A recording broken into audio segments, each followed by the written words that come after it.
Hello, everyone! Welcome back to another episode of Fluent Path English. I'm James. And I'm Emily. Thanks so much for joining us today. You know, Emily, it's kind of crazy that we're already 4 months into 2026. I know. We're already a third of the way through the year. Honestly, it feels like 2025 ended 5 minutes ago. Seriously. And the older you get, the faster time seems to move. Yeah, people always say that when you're younger, and then one day you suddenly realize they were completely right. Exactly. 1 minute it's New Year's Day, and the next minute you're already looking back at the first few months of the year. Which actually makes today's episode feel pretty perfect. Today's episode is a little special because we're doing a big 2026 compilation episode. That's right. We picked 9 of the most popular and most loved episodes from the first 4 months of 2026. And at the very end, we'll also share a brand new unreleased episode. So today is kind of like a journey through some of our favorite moments so far this year. You'll hear funny conversations, relatable situations, and lots of natural everyday English. And if you've listened to some of these episodes before, this is a perfect chance to review useful expressions again. And if some of them are new to you, just relax and enjoy the conversations. All right, now let's jump into our very first episode. This first one is all about a daughter trying to convince her dad to let her borrow the car. And let's just say, the dad is not making things easy for her. All right, now let's get started with our first episode, Dad versus Daughter.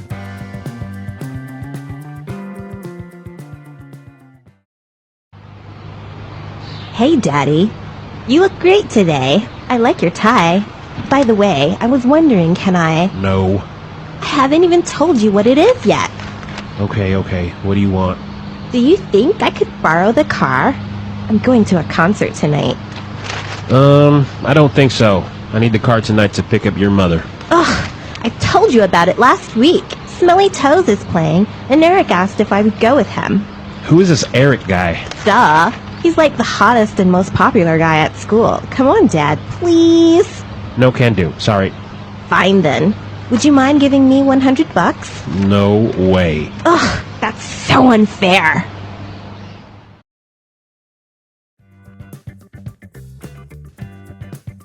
Whoa! I love how he just says no immediately. He didn't even wait to hear the question. I know. That tells you right away that this isn't the first time she's asked for something. Exactly. And the daughter starts with compliments. You look great today, which is such a classic strategy. Totally. She's trying to butter him up before making her request. And when that fails, she switches tactics. She tries emotional pressure, then excitement about the concert, then even asks for money instead. It's like a mini negotiation masterclass. And for English learners, there are so many natural everyday phrases in this short exchange. So now let's break down some of those key expressions. All right, let's start with the phrase, pick up. Pick up. Pick up. So, pick up has many meanings in English, but one very common meaning is to go somewhere and collect someone or something, usually by car. It's often used when talking about transportation, like picking someone up from school, the airport, or work. Exactly. And in the dialogue, when the dad says, I need the car tonight to pick up your mother, he means he has to drive somewhere, probably her workplace or the station, and bring her home. So he physically needs the car in order to go get her. Right. So it's not just a casual excuse. He already has a responsibility. That's why he can't lend the car. For example, I'll pick you up at 7 p.m. in front of the station. This means I will drive to the station, meet you there, and take you somewhere else in my car. Right? So it always includes the idea of going somewhere to get someone and then bringing them back with you. Now, let's move on to the expression, ask if. Ask if. Ask if. Ask if is used when someone wants to know whether something is true or possible. It introduces an indirect question. Instead of asking directly, you're reporting the question. Yes. And in the dialogue, Eric asked if I would go with him, means Eric asked her the question, will you go with me? But she's reporting it indirectly. Exactly. It's softer and more natural in conversation when you're explaining what someone said. For example, she asked if I was free this weekend. This means she said, "Are you free this weekend?" It's just reported in a more indirect way. Right. So it helps the sentence sound smoother and more natural when you're explaining what someone asked you. All right, next up, the word duh. Duh. Duh. Duh is an informal expression people use when something is very obvious. It can sometimes sound playful, but it can also sound slightly rude or sarcastic depending on your tone. Right.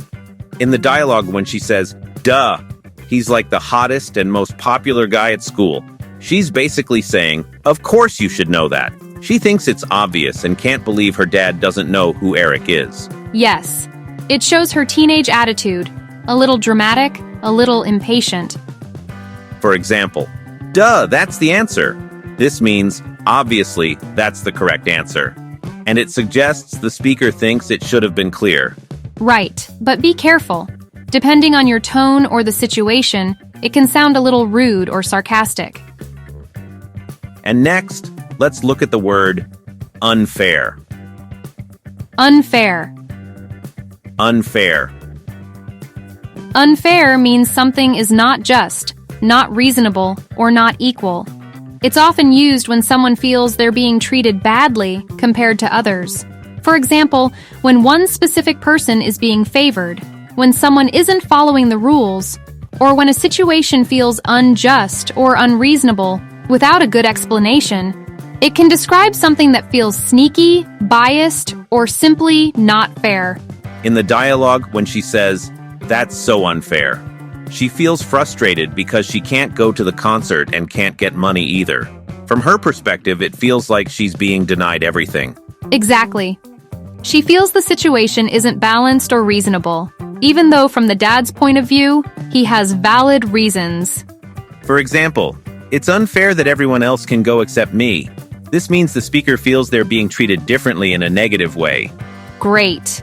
So now that we've broken down those expressions, let's listen to the dialogue again and see how they naturally appear in context.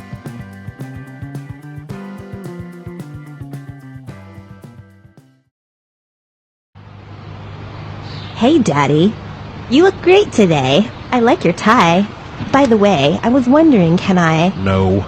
I haven't even told you what it is yet. Okay. What do you want? Do you think I could borrow the car? I'm going to a concert tonight. I don't think so. I need the car tonight to pick up your mother. Ugh, I told you about it last week. Smelly Toes is playing, and Eric asked if I would go with him. Who is this Eric guy? Duh. He's like the hottest and most popular guy at school. Come on, Dad, please. No can do. Sorry. Fine then. Would you mind giving me $100? No way. Ugh, that's so unfair.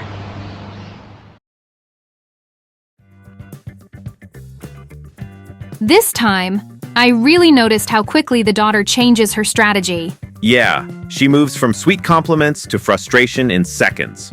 And the dad stays calm the whole time. He's firm, but he's not mean. Right. He gives short, clear answers. No long explanations. Which honestly might be the secret to winning arguments with teenagers. Yeah, maybe. And again, there are so many useful conversational expressions here. Alright, now let's move on to the next set of phrases. For the second half, we're going to introduce 3 expressions that are commonly used when making polite requests. So, let's start with the phrase, I was wondering. I was wondering. I was wondering.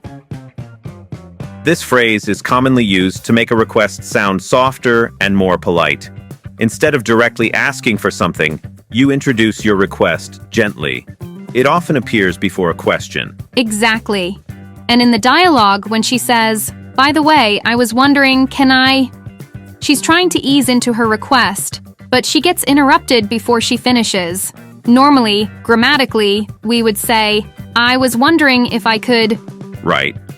So the full polite version would be something like, "I was wondering if I could borrow the car." It makes the request sound less demanding and more respectful. For example, I was wondering if you could help me with this homework. This means you are politely asking for help without sounding pushy. Right, it softens the request and makes you sound more considerate, especially in formal or semi-formal situations. Now, let's move on to the expression, do you think I could? Do you think I could? Do you think I could?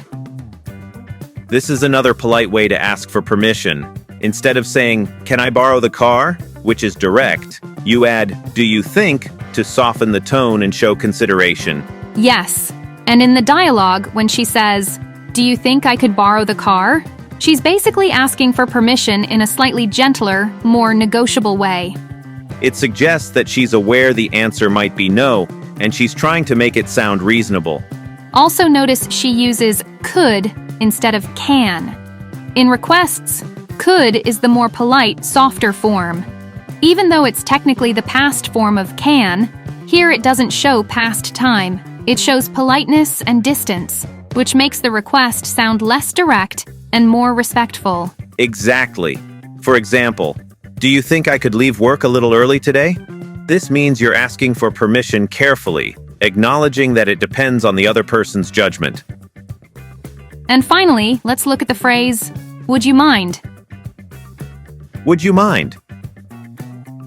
Would you mind? This is a very polite structure used when asking someone to do something. It literally means, would it bother you if... So it sounds respectful and considerate. And it's usually followed by a verb in the ing form, like, would you mind closing the door? Or, would you mind helping me? In the dialogue, when she says, would you mind giving me $100? She's switching tactics. She already knows the car is not possible, so now she's asking for money, but still using a polite form. Right? Even though the situation is emotional, the grammar itself is polite. For example, would you mind turning down the music? This means you're politely asking someone to lower the volume while showing that you understand it might be a small inconvenience for them. Great. Now that we've broken down those expressions, let's listen to the dialogue one more time and notice how these polite request forms sound in context.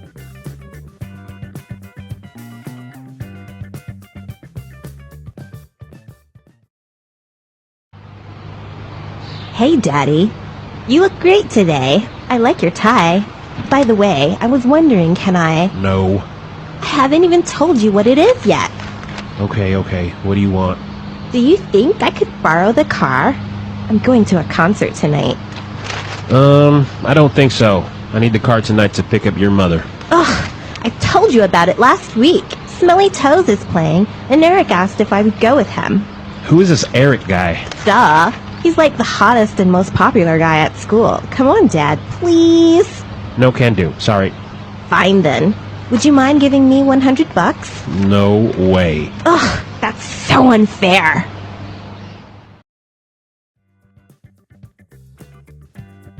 That dad was absolutely impossible to negotiate with. Seriously. No matter what she tried, he wasn't changing his mind. The daughter tries every possible strategy. Compliments, excitement, even asking for money. And honestly, I think a lot of listeners probably related to that conversation. Definitely. Whether you were the teenager asking for something or the parent saying no. Plus, there were so many useful everyday expressions packed into that dialogue. Especially polite request phrases.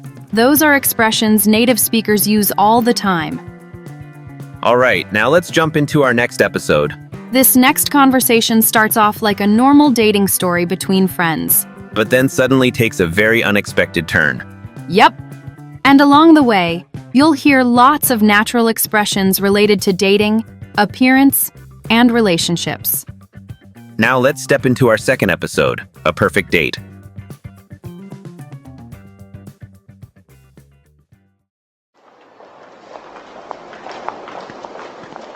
I heard you were on a date last night. So how did it go? I want all the juicy details. Well... Actually, we had a fantastic time last night. He was amazing. Okay, now you really have to fill me in. What's he like? He's really good looking. He's quite tall, around 6'1". He's in his early 30s. and he's got the most beautiful dark brown eyes. He sounds hot. What does he do for a living? You know what? This is the best part. David is a junior investment banker at Fortune Bank, so he's got a great career path ahead of him. Hold on a sec. His name is David? Yeah? That's my brother!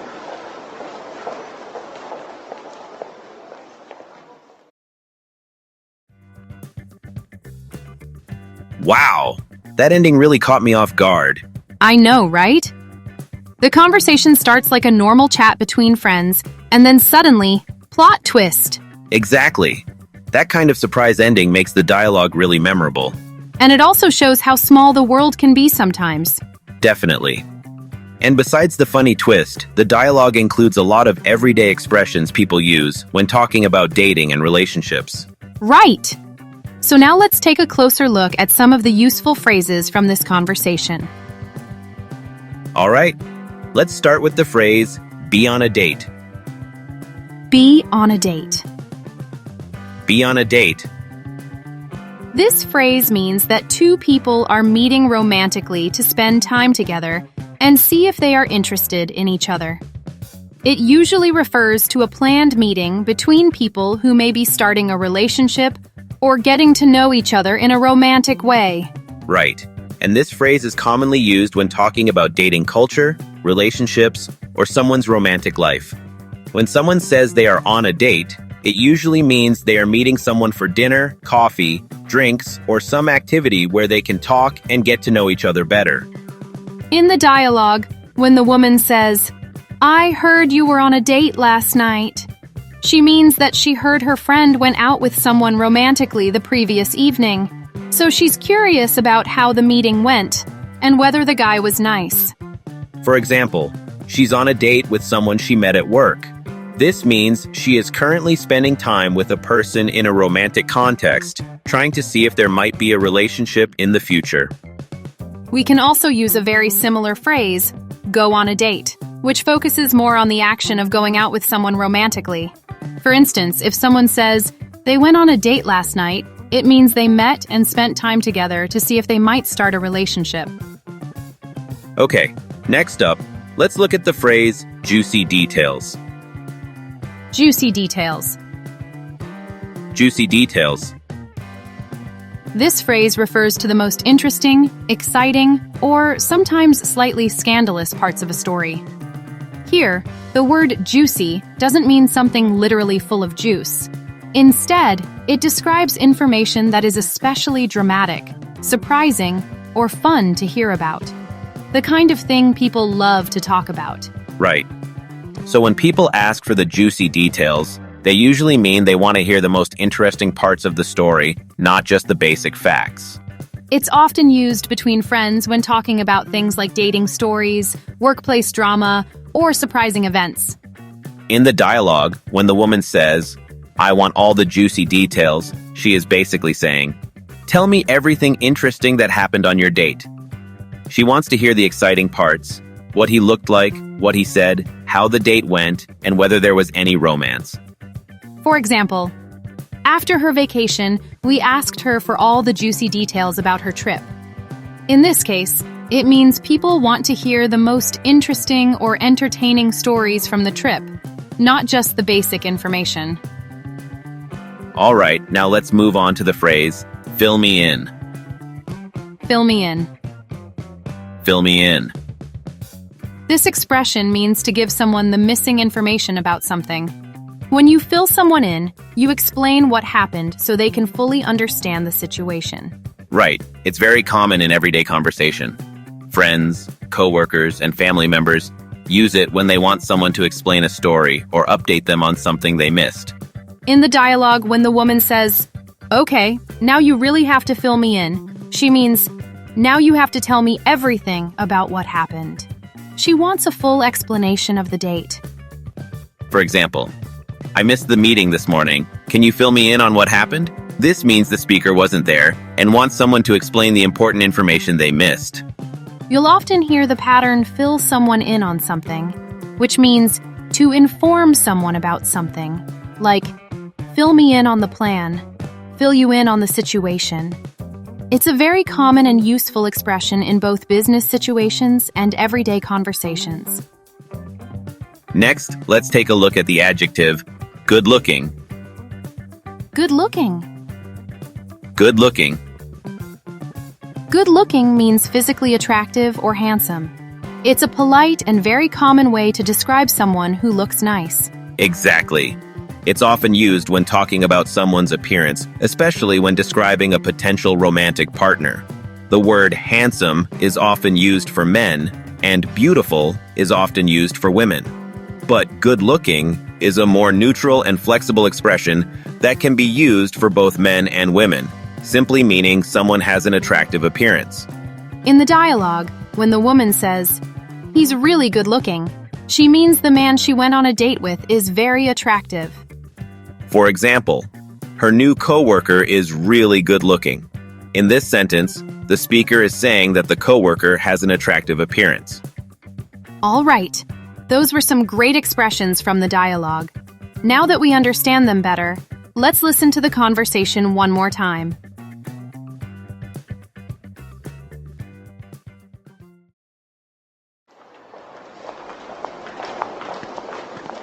I heard you were on a date last night. So how did it go? I want all the juicy details.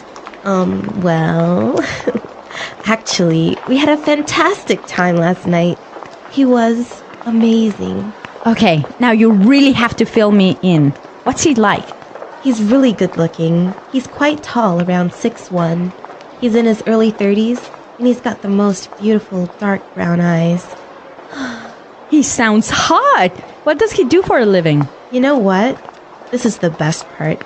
David is a junior investment banker at Fortune Bank, so he's got a great career path ahead of him. Hold on a sec. His name is David? Yeah? That's my brother!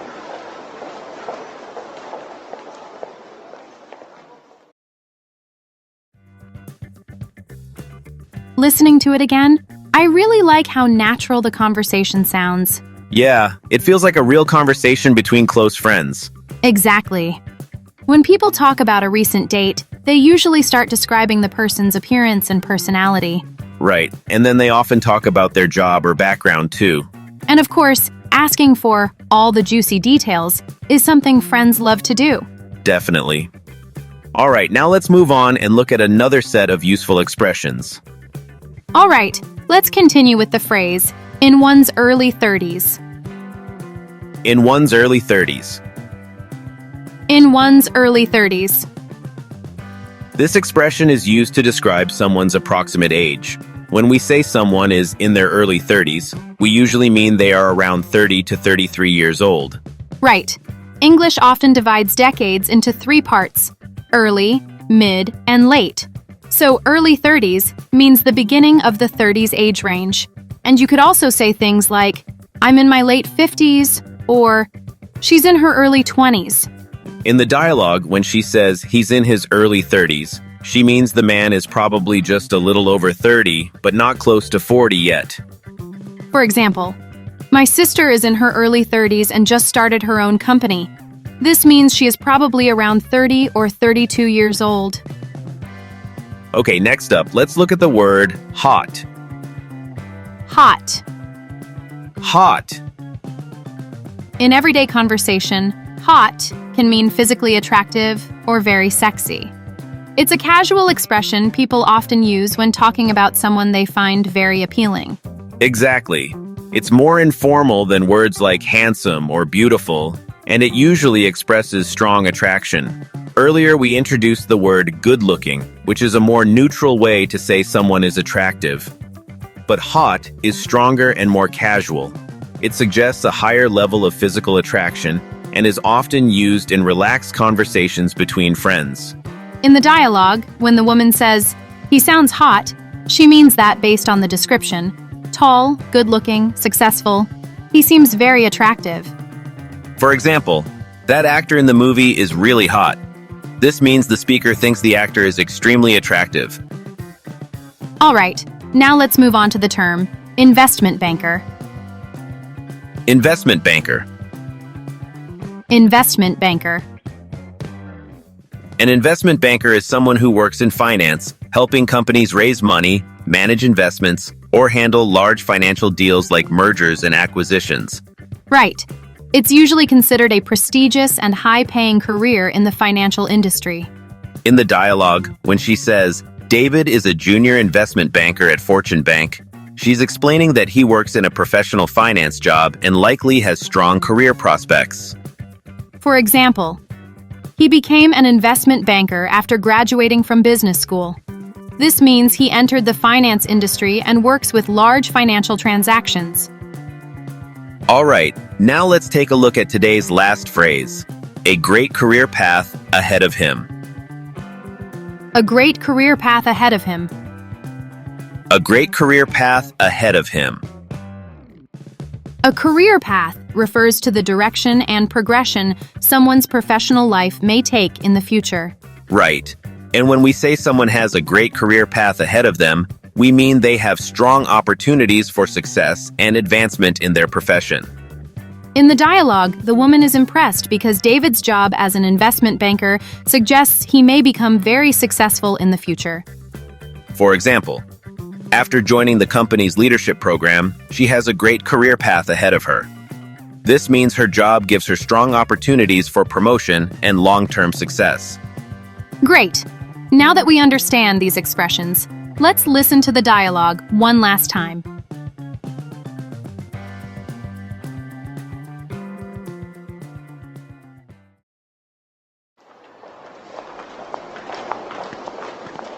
I heard you were on a date last night. So how did it go? I want all the juicy details. Well, actually, we had a fantastic time last night. He was amazing. Okay, now you really have to fill me in. What's he like? He's really good looking. He's quite tall, around 6'1". He's in his early 30s, and he's got the most beautiful dark brown eyes. He sounds hot. What does he do for a living? You know what? This is the best part.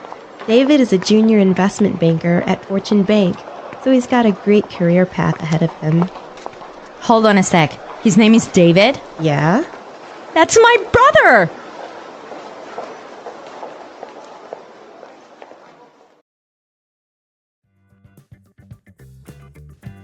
That twist at the end was so good. Right? I did not see that coming at all. The moment she says, "That's my brother," completely changes the whole conversation. And what makes it even funnier is how excited she was just seconds before that. Exactly. It starts as a normal dating conversation and suddenly turns into a disaster. But honestly, I think that surprise ending is one of the reasons so many listeners enjoyed this episode. Definitely. And there were also lots of useful expressions people use when talking about dating, appearance, and relationships. All right, now let's move on to our next episode. This next conversation takes place somewhere most people have experienced before, an elevator. One person desperately wants to make small talk. And the other person desperately wants silence. It's awkward, painfully relatable, and honestly pretty hilarious. All right, now let's move on to our third episode, Elevator Small Talk.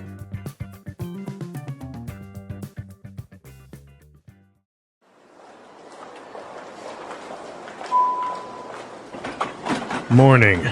Hi there, Mr. Anderson. How are you on this fine morning? Fine, thank you. It sure is cold this morning, isn't it? I barely even got out of bed. Yeah, it's pretty cold, all right. Did you catch the news this morning? I heard that there was a fire in Byron Street. No, I didn't hear about that. Did you happen to watch the football game last night? The Patriots scored in the last minute. No, I don't like football. Oh, by the way, I saw you with your daughter at the office Christmas party. She's really beautiful. She's my wife. Oh, here's my floor. Nice talking to you. Goodbye. Oh, sir, this is the 56th floor. We're on the 70th. That's okay. I'll take the stairs.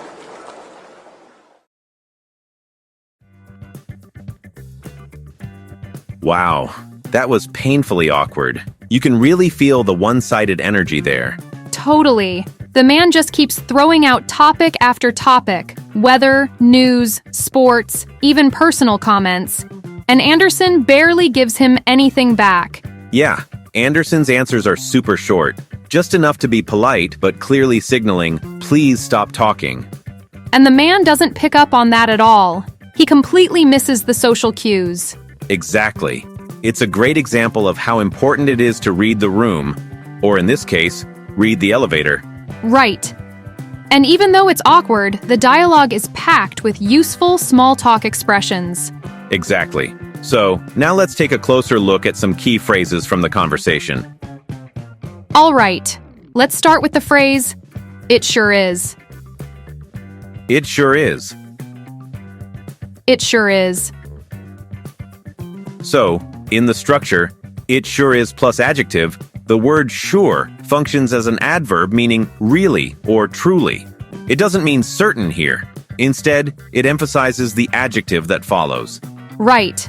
This expression is mainly used in casual, everyday conversation to strongly agree with something or to highlight how strongly you feel about a situation. Exactly. Notice the word order. We say it sure is cold, not it is sure cold. Placing sure before is gives the sentence a natural spoken emphasis. In more formal grammar, you might see surely used instead, like, it is surely cold, but in everyday American English, using sure as an adverb is extremely common. Also, be careful not to confuse this with it is sure to plus verb, as in it is sure to be cold, which means it will definitely be cold and expresses future certainty. Exactly. And in the dialogue, when he says, "It sure is cold this morning, isn't it?" he's emphasizing how cold it feels. He's not just saying it's cold, he's saying it's really cold. Native speakers often use this structure when reacting emotionally to something noticeable, like weather, taste, or a surprising situation. For example, "It sure is busy today." This means the place feels noticeably busy, maybe more than usual, and the speaker wants to emphasize that feeling. Yeah, and you can imagine someone saying that while looking around at a crowded cafe or a packed office. It adds a natural emotional reaction to what they're seeing. Okay, next, let's look at the sentence. "It's pretty cold, all right." It's pretty cold, all right. It's pretty cold, all right. So here, all right works as an intensifier. It adds emphasis, almost like saying, oh yes, it definitely is. Technically, you could remove all right and just say, it's pretty cold, and the sentence would still be grammatically correct. But adding all right gives it a tone of confirmation, like agreeing with slight emphasis, sometimes even with a hint of attitude depending on voice. In the dialogue, when Anderson says, yeah, it's pretty cold all right, he's confirming the statement, but very briefly. He agrees, but he doesn't expand the conversation. For example, that test was hard all right. That means the test was definitely hard, possibly harder than expected. The word all right strengthens the agreement. Yeah, and depending on your tone, it can even sound like you're slightly frustrated. Like, don't even ask me about it. It was hard, all right. Now, let's move on to the phrase, catch the news. Catch the news. Catch the news. Catch the news means to watch, hear, or get the news, usually recently. It often implies quickly checking or tuning in. It's slightly more casual than hear the news. Right. Hear the news can mean you simply received information from someone, but catch the news usually suggests watching TV, listening to the radio, or checking updates yourself. In the dialogue, when he says, did you catch the news this morning? He's asking if Anderson watched or listened to the morning news broadcast. For example, did you catch the news about the storm last night? That means, did you see or hear the report about the storm? It suggests actively checking or tuning in to a news source. Great. Now that we've broken down those expressions, let's listen to the dialogue again and see how they sound in context.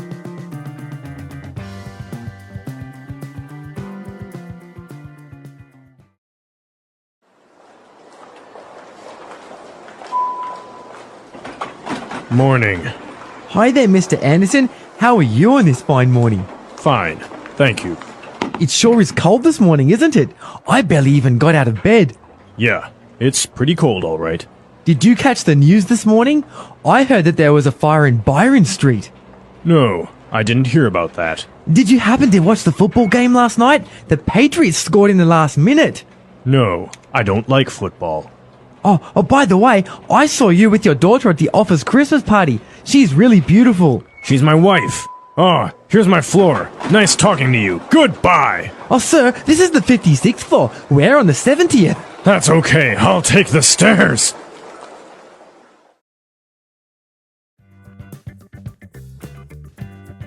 Listening to it again, I really noticed how Anderson keeps things extremely minimal. Yeah, he's not rude, but he's definitely not encouraging the conversation either.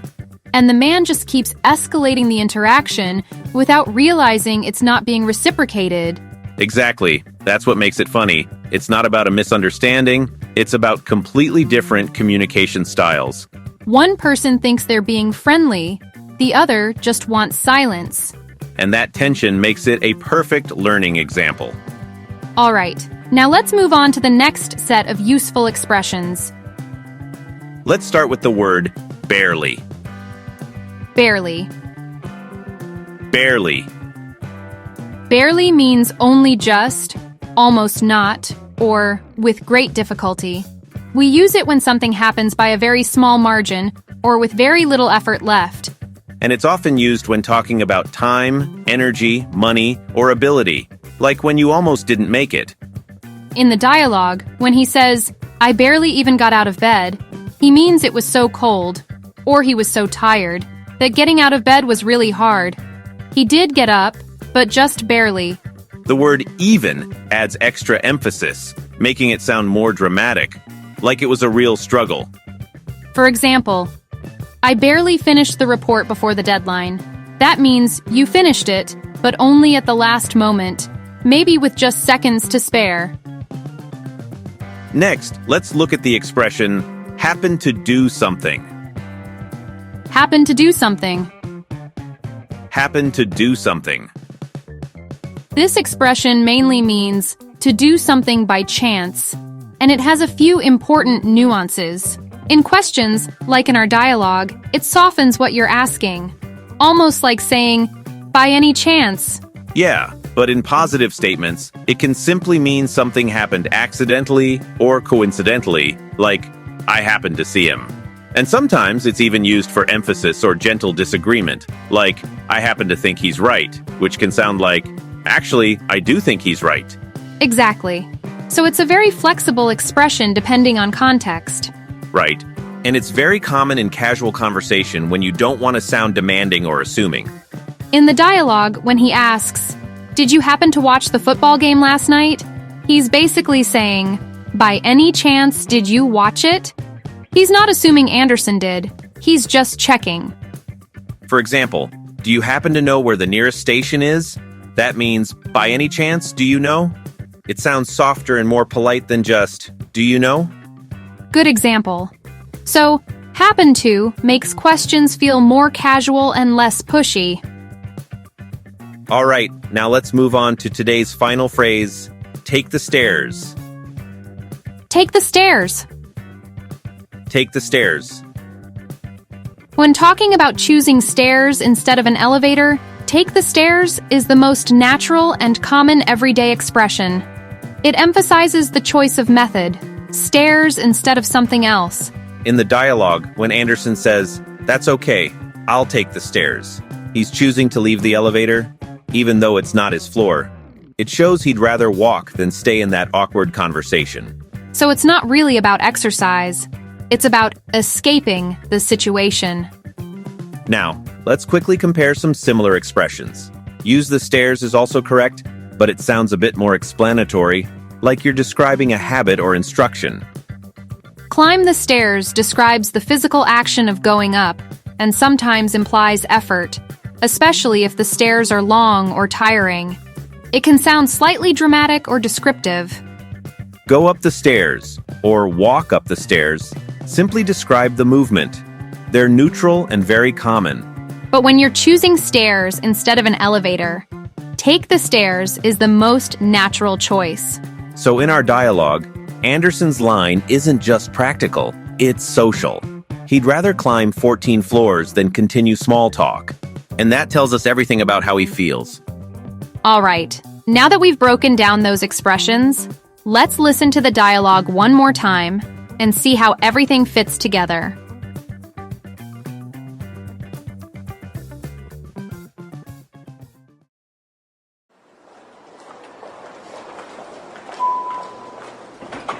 Morning. Hi there, Mr. Anderson. How are you on this fine morning? Fine. Thank you. It sure is cold this morning, isn't it? I barely even got out of bed. Yeah, it's pretty cold, all right. Did you catch the news this morning? I heard that there was a fire in Byron Street. No, I didn't hear about that. Did you happen to watch the football game last night? The Patriots scored in the last minute. No, I don't like football. Oh, by the way, I saw you with your daughter at the office Christmas party. She's really beautiful. She's my wife. Oh, here's my floor. Nice talking to you. Goodbye. Oh, sir, this is the 56th floor. We're on the 70th. That's okay. I'll take the stairs.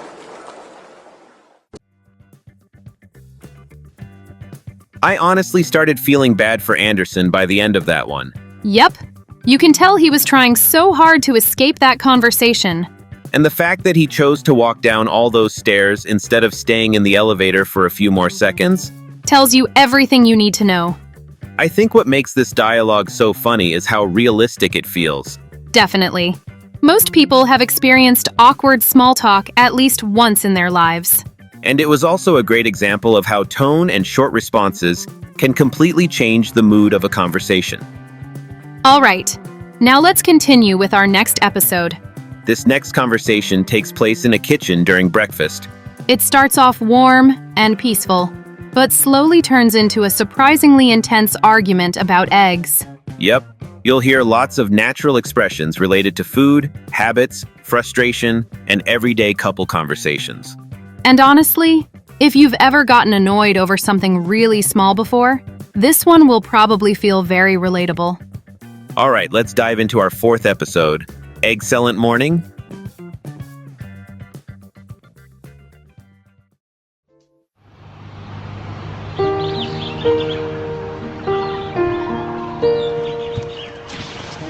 Wow, you're up early today. What's for breakfast? Well, I felt like baking, so I made some muffins. Smells good. I'll make some coffee. Do you want me to make you some eggs? Sure. I'll take mine sunny side up. Ew. I don't know how you can eat your eggs like that. Ever since I was small, I've had eggs and soldiers. You know, my dad had scrambled eggs every morning for 20 years. It drove my mom crazy. You know what really drives me crazy? When I ask for soft-boiled eggs and they overcook them so that they come out hard-boiled. How can you dip your toast into a hard-boiled egg? You're so picky sometimes.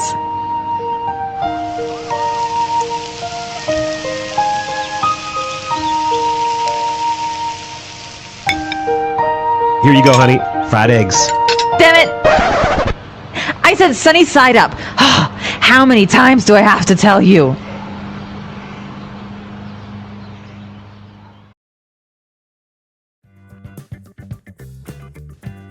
Wow, that escalated quickly. It really did.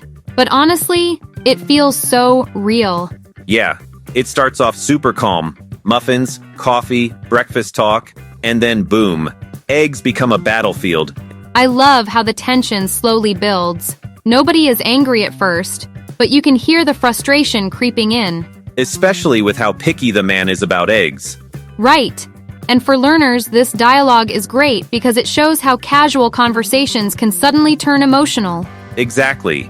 All right, now let's take a closer look at some key words and phrases from the conversation. Let's start with the phrase, fried egg. Fried egg. Fried egg. A fried egg is an egg that is cooked in a pan with oil or butter. It's a very broad term, and it actually includes several styles. And we'll talk more about the different ways to cook and eat fried eggs later. Right. And that's important in this dialogue. The woman is very particular about how her eggs are cooked, and that difference in expectation is what causes the tension. But when the man says, "Here you go, honey, fried eggs," it suggests he cooked them in a different way than she wanted. Exactly. So the argument isn't about eggs in general, it's about the specific way they're fried. For example, I usually eat a fried egg with toast for breakfast. This just means an egg cooked in a pan without saying the exact style. Okay, next, let's look at the expression, feel like doing something. Feel like doing something. Feel like doing something. This expression means you suddenly want to do something, usually because of your mood or a spontaneous thought, and it has a stronger nuance of in-the-moment feeling than simply saying want to do. Yeah, it's often used when you act on a feeling in the moment. In the dialogue, when the woman says, I felt like baking, so I made some muffins, she means she wasn't required to bake. She just had the urge or motivation to do it. A simpler way to think about it is, I wanted to do it right then. For example, I didn't feel like cooking, so I ordered takeout. This means you weren't in the mood to cook. Now let's move on to the phrase, drive someone crazy. Drive someone crazy. Drive someone crazy. This means something makes someone extremely annoyed, frustrated, or stressed, usually over time, often because of another person's behavior or the situation around them, and it slowly wears them down emotionally. And in the dialogue, when the woman says, it drove my mom crazy, she means that her dad's habit of eating scrambled eggs every single morning for 20 years gradually made her mom extremely irritated and mentally worn out. Here, it refers to that repeated behavior. So it wasn't one day. It was the repetition that slowly became unbearable. Exactly. It's a very common expression for habits that get on someone's nerves. For example, the constant noise from construction drives me crazy.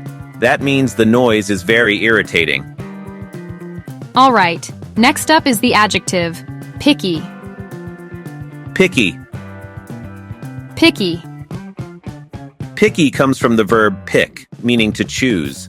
It describes someone who doesn't accept everything easily and instead filters things out based on very specific personal standards. It's often used when talking about food, people, or quality, and it can carry a slightly negative nuance. In the dialogue, when the woman says, "You're so picky sometimes," she's reacting to the man complaining about egg styles and cooking mistakes. From her point of view, he has very strict standards and keeps focusing on tiny details. A clearer way to say it would be, "You complain too much about small things." For example, he's very picky about his coffee. That means it has to be made exactly the way he likes it. And next, let's look at the word, damn it. Damn it. Damn it. Damn it is a shortened form of damn it, and it's something people blurt out when something goes wrong or when an unpleasant situation happens suddenly. It belongs to the category of swear words. It's emotional, but not the strongest swear word. People often use it in everyday situations. However, it's best avoided in formal situations. In the dialogue, the woman says, "Damn it," because she's frustrated that her eggs weren't cooked the way she asked. It shows her emotions bursting out in that moment. For example, "Damn it, I forgot my keys again." This shows irritation with yourself or a situation. All right. Now that we've broken down these expressions, let's listen to the dialogue again and see how they sound in context.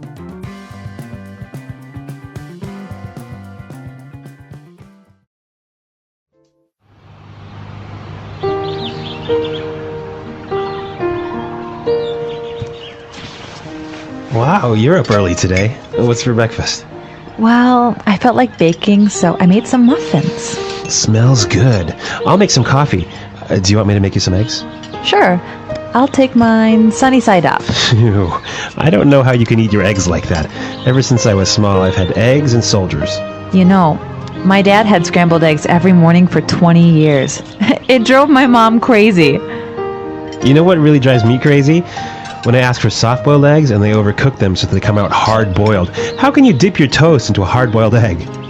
You're so picky sometimes.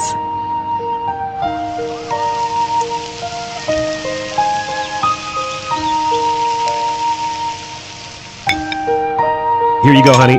Fried eggs. Damn it! I said sunny side up. How many times do I have to tell you?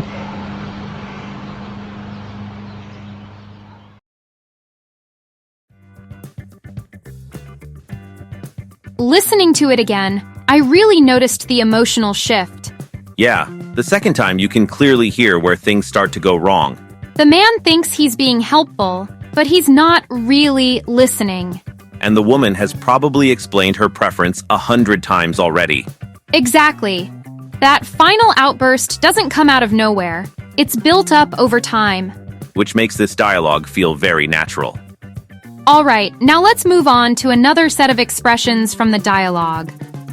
In this second part, we're going to talk about different ways eggs can be cooked and enjoyed. Let's start with the expression sunny side up.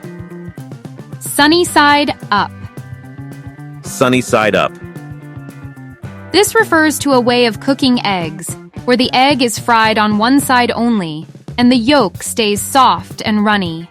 The name comes from the yolk looking bright and round, like the sun. It's commonly used when ordering breakfast, especially at restaurants, to clearly explain how you want your eggs cooked.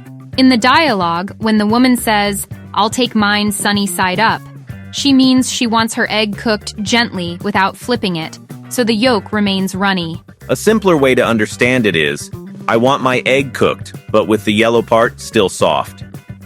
For example, I usually order my eggs sunny side up when I go out for breakfast. This means the person prefers runny yolks. Next, let's take a look at the phrase, eggs and soldiers.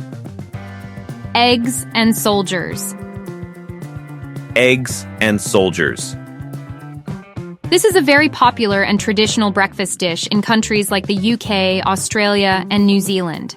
It usually means a soft-boiled egg served in its shell, along with thin, stick-shaped pieces of toast.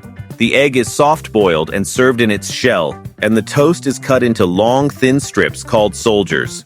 You crack the top of the egg with a spoon and dip those toast soldiers into the runny yolk as you eat. The name soldiers is said to come from the way the long toast strips line up like soldiers standing in formation, making the meal more fun and playful for children.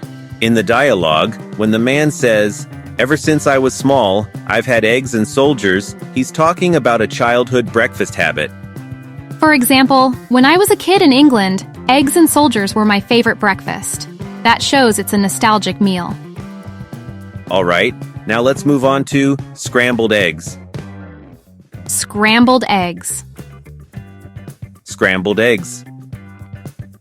Scrambled eggs are made by beating eggs, often with a bit of milk or butter, and then cooking them while stirring. In English, scrambled eggs are interesting because people can be very picky about how they're finished.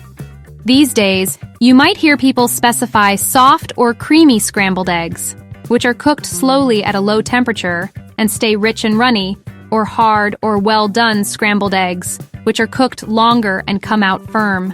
Exactly. They're very common for breakfast because they're quick to make and easy to eat. In the dialogue, when the woman says her dad had scrambled eggs every morning for 20 years, she's talking about a long-term, daily habit. And that repetition is exactly why it eventually became annoying for her mom.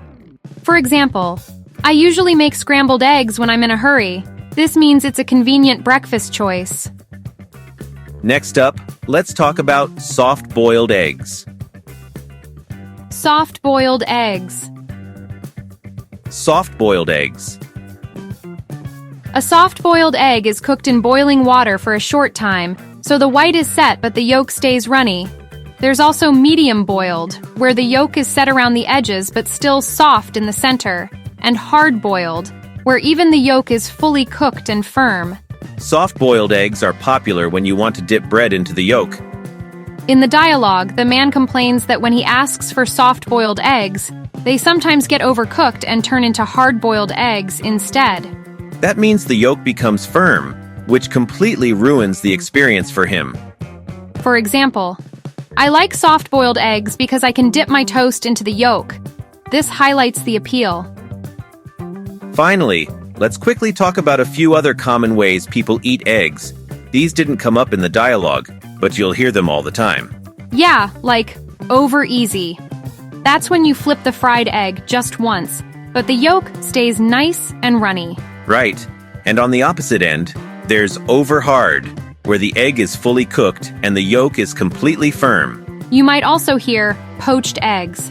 Those are cooked gently in hot water, no shell, and they're often served on toast. And of course, there's the classic omelet.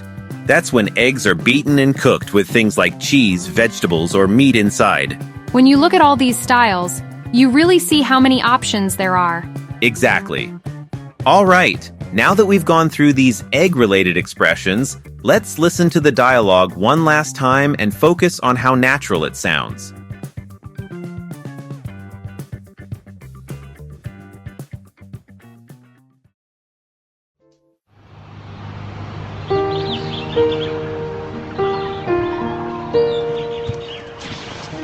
Wow, you're up early today. What's for breakfast? Well, I felt like baking, so I made some muffins. Smells good. I'll make some coffee. Do you want me to make you some eggs? Sure. I'll take mine sunny side up. Ew. I don't know how you can eat your eggs like that. Ever since I was small, I've had eggs and soldiers. You know, my dad had scrambled eggs every morning for 20 years. It drove my mom crazy. You know what really drives me crazy? When I ask for soft-boiled eggs and they overcook them so that they come out hard-boiled. How can you dip your toast into a hard-boiled egg? You're so picky sometimes.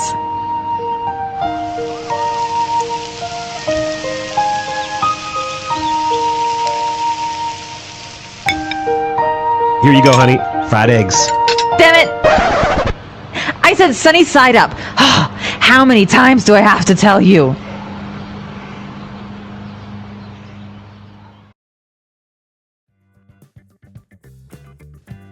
That breakfast conversation got way more intense than I expected. Seriously, it started with muffins and coffee, and somehow turned into a full-on egg argument.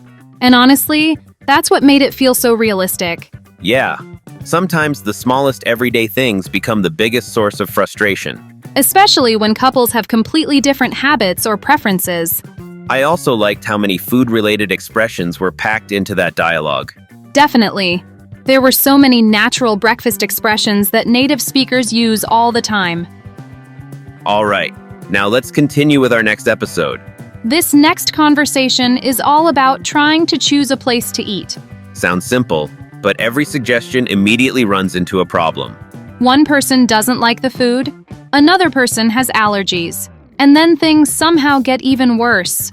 Yep, and the final twist completely changes the mood of the conversation. Along the way, you'll also hear lots of useful phrases for making suggestions, reacting politely, and talking about food preferences. All right, now let's check out our 5th episode, Food Poisoning.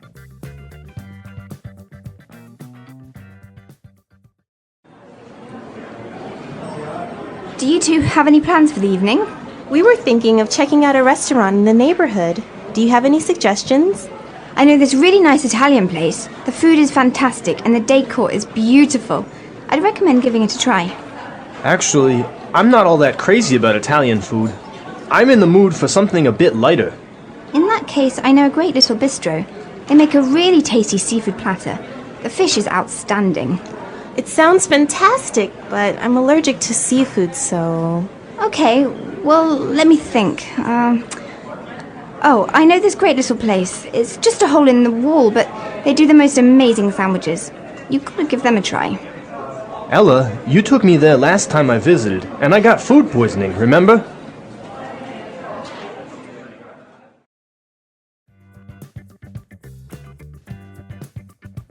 Wow, that escalated quickly.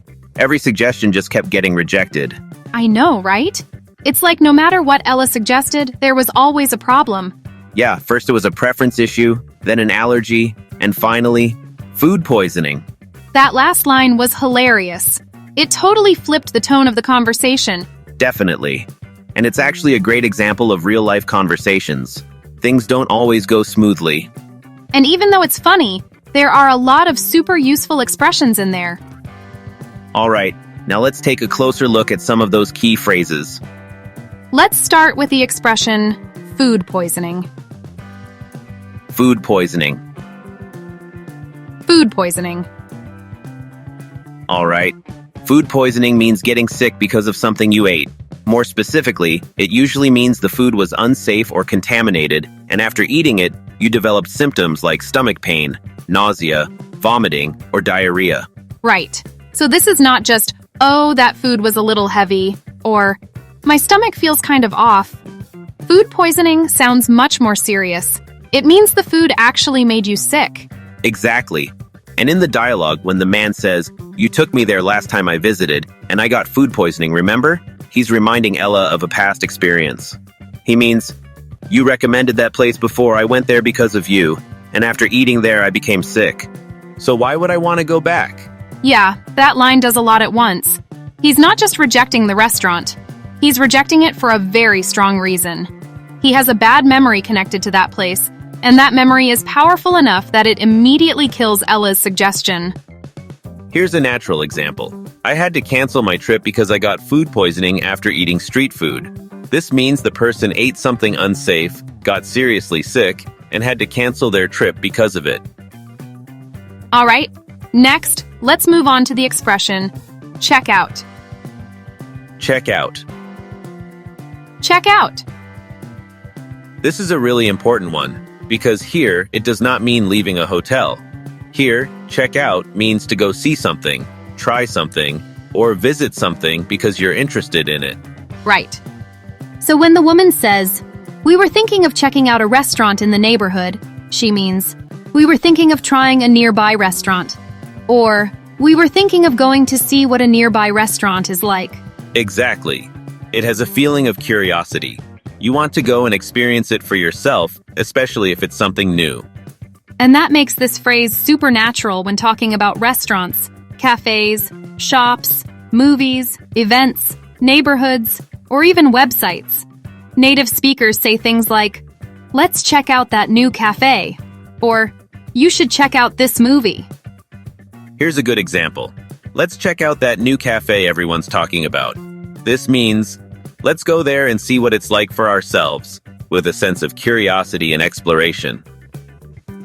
All right, next, let's take a look at the word decor. Decor.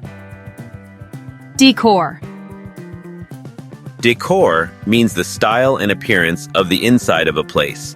It includes things like the furniture, colors, lighting, design, and the overall atmosphere created by how the place is decorated. Right. So in the dialogue, when Ella says, "The food is fantastic and the decor is beautiful," she means the restaurant isn't just good because of the food. She's also saying the place itself looks beautiful and has an attractive atmosphere. Exactly. So, decor is about the overall visual feel of the space. When people recommend restaurants, hotels, cafes, or homes, they often mention the decor to say what kind of mood the place creates. Elegant, cozy, modern, romantic, and so on. For example, the restaurant's decor made the whole place feel really cozy and romantic. That means the design and atmosphere of the place created a specific emotional experience for the customers.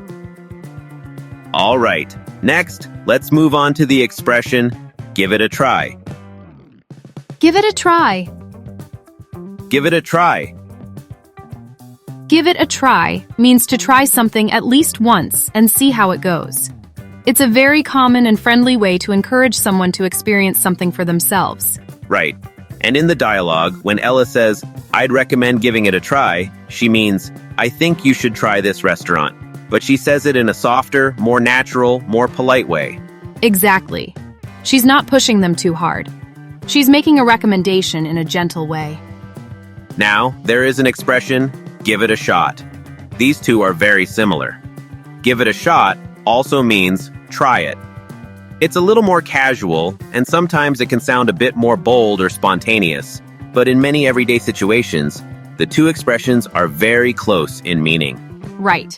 So if someone says, "Give it a try," or "Give it a shot," both usually mean, why not try it and see what happens? And in this dialogue, "give it a try" fits especially well because Ella is speaking in a warm, helpful, recommendation-type way. For example, I wasn't sure about the dish, but I gave it a try and ended up loving it. This shows hesitation at first, but after trying it, the result was positive, which is exactly how this phrase is often used. Next, we have the expression, be crazy about something. Be crazy about something. Be crazy about something. Be crazy about something means to really like something a lot. It expresses strong enthusiasm or affection. And this pattern is very flexible. You can also say, be crazy about someone, which means you really like or love a person, often romantically. For example, he's crazy about her means he's very into her. You can also use be crazy about doing something. For example, I'm crazy about traveling means you love the activity itself, not just one thing, but the experience of doing it. And in the dialogue, the man says, actually, I'm not all that crazy about Italian food. That means he's saying he doesn't like Italian food very much. But notice, he doesn't say, I hate Italian food. He softens it. I'm not all that crazy about sounds much more natural and polite. It's a really common way to express a negative preference without sounding too direct. Exactly. So the full meaning of his line is basically, Italian food isn't really my thing, or I don't like Italian food that much, especially not right now. Here's a natural example. I'm not crazy about horror movies, so I usually watch comedies instead. This means the speaker doesn't strongly like horror movies, and they naturally explain their preference by giving an alternative. All right, nice. Now let's jump back into the dialogue and see how these expressions actually sound in a real conversation.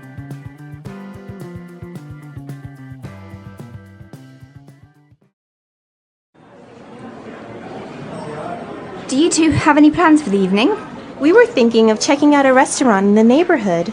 Do you have any suggestions? I know this really nice Italian place. The food is fantastic and the decor is beautiful. I'd recommend giving it a try. Actually, I'm not all that crazy about Italian food. I'm in the mood for something a bit lighter. In that case, I know a great little bistro. They make a really tasty seafood platter. The fish is outstanding. It sounds fantastic, but I'm allergic to seafood, so... Okay, well, let me think. I know this great little place. It's just a hole in the wall, but they do the most amazing sandwiches. You've got to give them a try. Ella, you took me there last time I visited, and I got food poisoning, remember?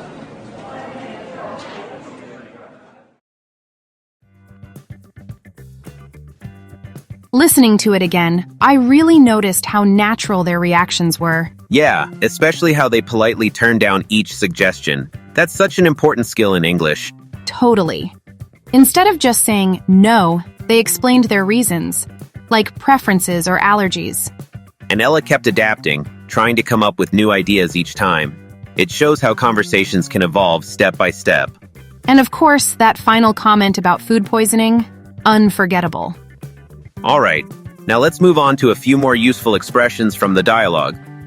Let's continue with the expression, be in the mood for something. Be in the mood for something. Be in the mood for something. Be in the mood for something means to feel like having, wanting, or choosing a certain thing at that moment. It's all about your current preference. It's not about your general taste, just what feels right in that moment. So in the dialogue, when the man says, I'm in the mood for something a bit lighter, he means, that kind of food doesn't sound right to me right now. I want something lighter instead. He's not saying Italian food is always bad. He's just talking about his mood in that moment. Exactly. And this is why the phrase is so useful. Native speakers use it constantly for food, music, movies, activities, and even conversation. For example, you can be in the mood for pizza, in the mood for a horror movie, or in the mood for some quiet time. And there's another very common pattern. I'm in the mood to do something. That version focuses on an action. So, I'm in the mood to stay home, or I'm in the mood to watch a movie, means you feel like doing that activity. So the difference is simple. For plus noun, like, I'm in the mood for sushi, and to plus verb, like, I'm in the mood to cook tonight. Here's an example. I was in the mood for something sweet, so I stopped by a bakery on my way home. This means the speaker felt like eating something sweet in that moment, and that feeling directly influences their decision. So this phrase is great when you want to explain a choice in a natural, everyday way. All right, next, we have the word bistro. Bistro. Bistro. A bistro is a small, casual restaurant, often with a cozy atmosphere and a simple but carefully prepared menu. Compared to restaurant, it often suggests a smaller, cozier, and more thoughtfully designed place. Right, and that's an important difference. A restaurant is a broad category. It can be anything from a cheap chain place to a fine dining spot. But a bistro usually gives a more specific image. Smaller, more intimate, more relaxed, and often a little more personal. Exactly. So when Ella says, "I know a great little bistro," she's not just saying, "I know a place to eat." She's creating a picture in your mind. Probably a smaller place with a nice atmosphere and well-made food. And the word little makes it feel even more charming and inviting. It sounds like a hidden gem, not a big noisy place. Here's a natural example. We found a little bistro near the river and had one of the best lunches of our trip. That means they discovered a small, probably cozy place, and it ended up being memorable. So bistro often suggests not just food, but a certain kind of dining experience. All right, next, let's move on to the word outstanding. Outstanding. Outstanding. Outstanding means extremely good. Excellent in a way that stands out clearly from the rest. It sounds strong, polished, and a little more elevated than very casual praise. Right. So in the dialogue, when Ella says, "The fish is outstanding," she means the fish isn't just good. It's exceptionally good, noticeably better than average. Compared to fantastic or amazing, outstanding often sounds a bit more refined and evaluative. It suggests something clearly stands out in quality. Exactly. So if you say, "The fish is outstanding," it can sound a little more refined than just, "The fish is amazing." All three are positive, but the tone is slightly different. For example, her performance was outstanding, and the audience gave her a standing ovation. This means her performance was so strong and impressive that it clearly rose above the normal standard.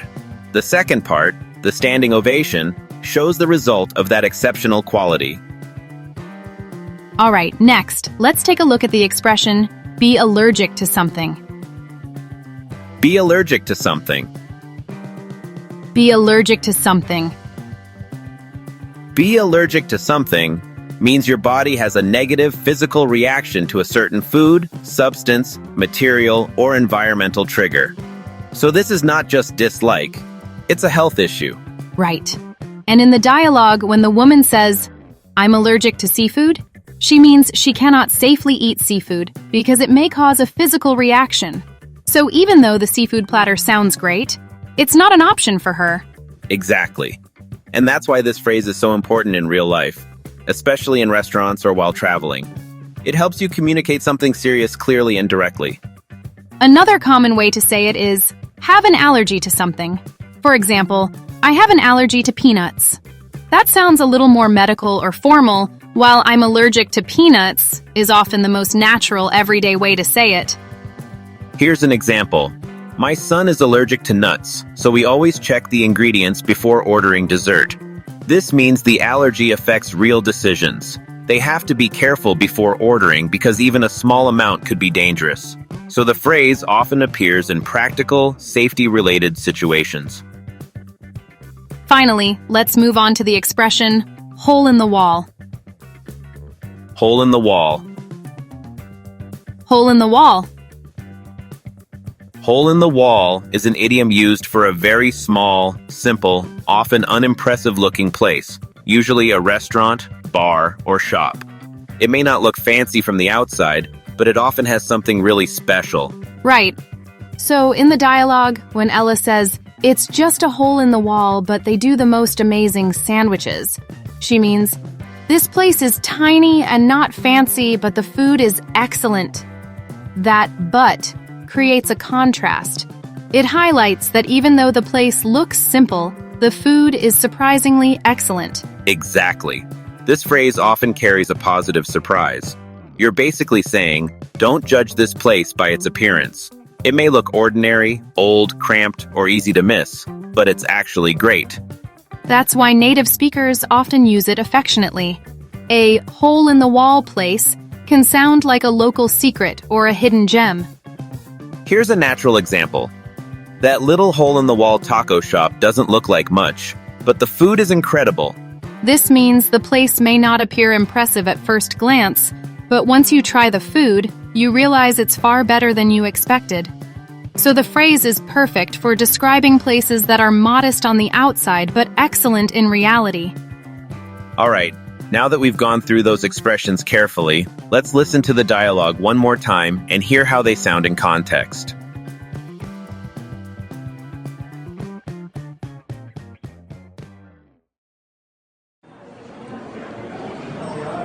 Do you two have any plans for the evening?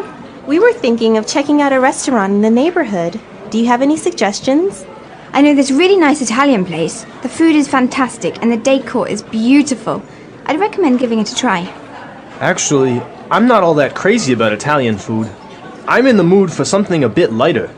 In that case, I know a great little bistro. They make a really tasty seafood platter. The fish is outstanding. It sounds fantastic, but I'm allergic to seafood, so... Okay, well, let me think. I know this great little place. It's just a hole in the wall, but they do the most amazing sandwiches. You've got to give them a try.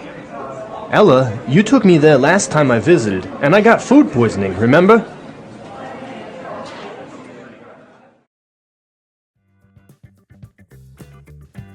Poor Ella. Every single recommendation she made completely fell apart. I know. No matter what restaurant she suggested, somebody immediately had a problem with it. And then the food poisoning comment at the end just destroyed any chance of recovering the conversation. Honestly, that final line was so unexpected. Yeah, it turned a normal dinner conversation into total chaos. But at the same time, it was packed with really useful expressions for making suggestions and reacting politely. Definitely, especially phrases people use when talking about preferences, cravings, and allergies. All right, now let's move ahead to our next episode. This next dialogue takes us to a restaurant during a first date. And while the conversation itself seems normal on the surface, inside the guy's head, absolute panic is happening. Yep, overthinking, nervousness, awkward silence, it's all there. And honestly, if you've ever been painfully nervous on a date before, this one might hit a little too close to home. All right, let's get into our 6th episode, The Worst First Date.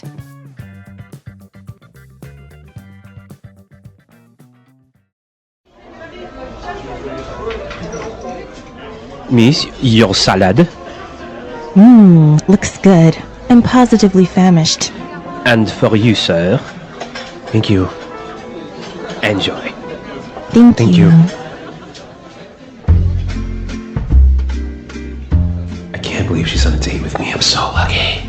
I must be the luckiest guy in the world. I want to scream at the top of my lungs. I'm the luckiest dude in the world. Oh, shut up. Don't be such a dumbass. She's so hot. Wait, I can't say that. That's sexist.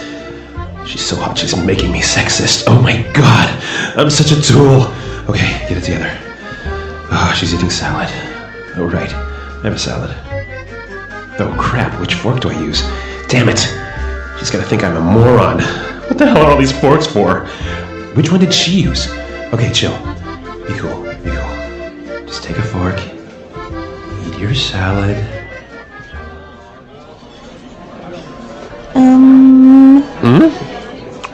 Oh, sorry. What were you saying? You're eating my salad. Oh, yes. It's delicious.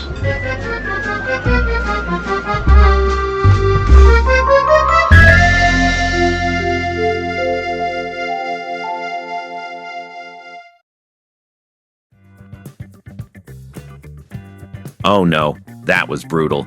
I could feel the secondhand embarrassment from here. Same. What makes it so funny is how intense his inner monologue is compared to what's actually happening at the table. Yeah, inside his head it's total chaos, but on the outside, he's just quietly stealing her salad. And that's so realistic. When people are nervous, especially on dates, their thoughts can spiral out of control. Exactly. And the internal monologue shows us things we'd never say out loud, which makes it both honest and hilarious. Plus, the woman's reaction is so simple. Just one word, and everything collapses. All right, now let's move on and take a closer look at some of the language from this conversation. Let's start with the word famished. Famished. Famished. So, famished means extremely hungry. Not just a little hungry, but so hungry that you can't wait to eat. It's often used when you haven't eaten for a long time, or when your hunger feels urgent. It has a similar nuance to starving, but it's usually a bit more casual and dramatic, rather than literally meaning you are in danger from lack of food. Right. And in the dialogue, when the woman says, "I'm positively famished," she's emphasizing just how hungry she is. Adding positively makes it sound even stronger and more expressive, like she's been waiting for this meal all day. In simpler words, she's saying something like, "I'm really, really hungry, and I can't wait to eat this." For example, "I skipped lunch, so by dinner time I was absolutely famished." That means the person was extremely hungry because they hadn't eaten for hours. Yeah, it's the kind of hunger where you feel it in your whole body, not just your stomach. Now, let's move on to the expression, "at the top of my lungs." At the top of my lungs. At the top of my lungs. This phrase means shouting or screaming as loudly as you possibly can. Here, top doesn't mean a high pitch. It means the maximum volume. It describes filling your lungs completely with air and yelling as loud as physically possible. It's often used when someone is very excited, very angry, or trying desperately to be heard. Exactly. And in the dialogue, when the man thinks, "I want to scream at the top of my lungs," he doesn't actually want to scream in the restaurant. He means that inside his head, his excitement is so intense, he can't believe someone he finds so attractive actually agreed to go on a date with him, that he feels incredibly lucky and wants to release all that emotion by shouting it out. Yeah, he's overwhelmed with happiness and disbelief, and this phrase helps us feel how strong those emotions are. For example, "I screamed at the top of my lungs when my team won the championship." That means the person shouted as loudly as possible because they were extremely excited. It's that kind of excitement where you just can't keep it inside anymore. Okay, next up, let's talk about the word dude. Dude. Dude. Dude is a very casual word that usually means a man or a guy. It's friendly, informal, and often used in relaxed conversations, especially among younger people or friends. And in the dialogue, when he thinks, "I'm the luckiest dude in the world," he's basically saying, "I'm the luckiest guy ever." It sounds casual and emotional, like something you'd say to yourself or to a close friend.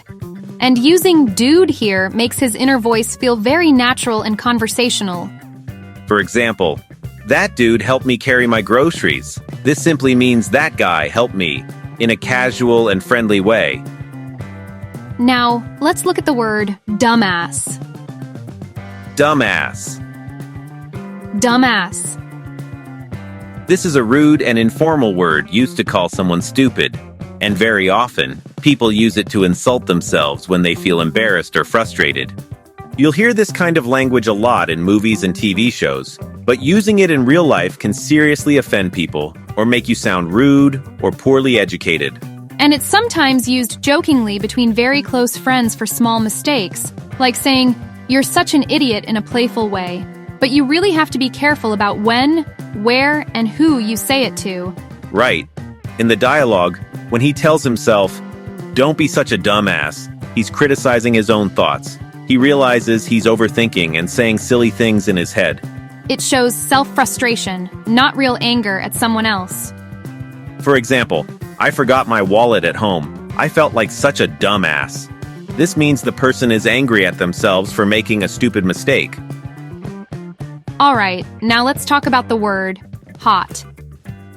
Hot. Hot. In this context, hot means physically attractive or sexy. But hot actually has several meanings in English, and the meaning can change a lot depending on context. The most common use is attractive or sexy, stronger than just good-looking, and often implying sexual appeal. It can also mean something that's trendy or getting a lot of attention, like a hot club or a hot topic. And in some cases, it can even describe someone who is angry or emotionally heated. So you always need to read the situation carefully.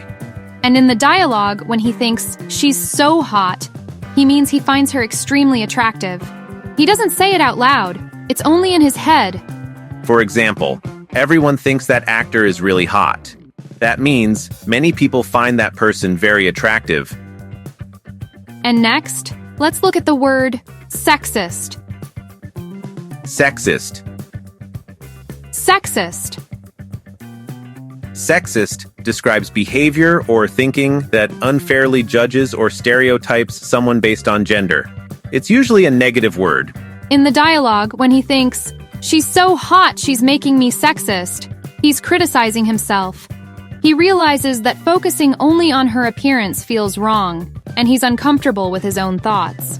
So in simple terms, he's thinking, I shouldn't be thinking like this, and I don't like that I am.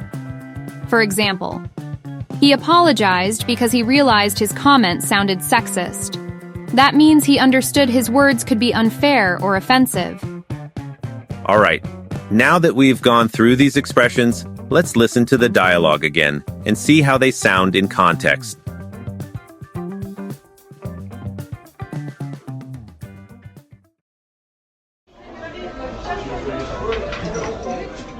Miss, your salad?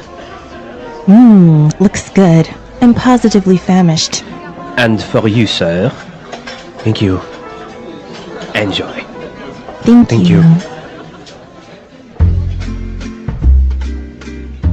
I can't believe she's on a date with me. I'm so lucky.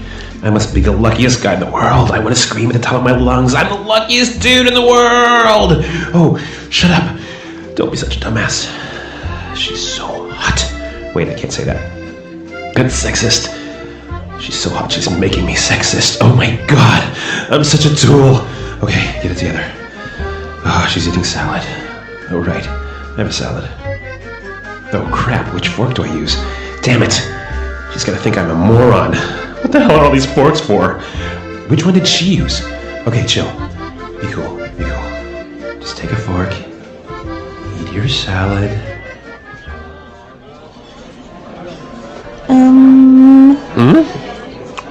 Oh, sorry. What were you saying? You're eating my salad. Oh, yes. It's delicious.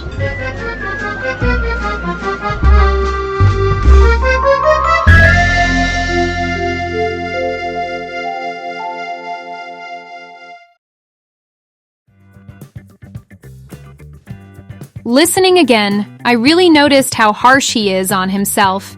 Yeah, his internal voice is relentless. He's judging every thought, every move.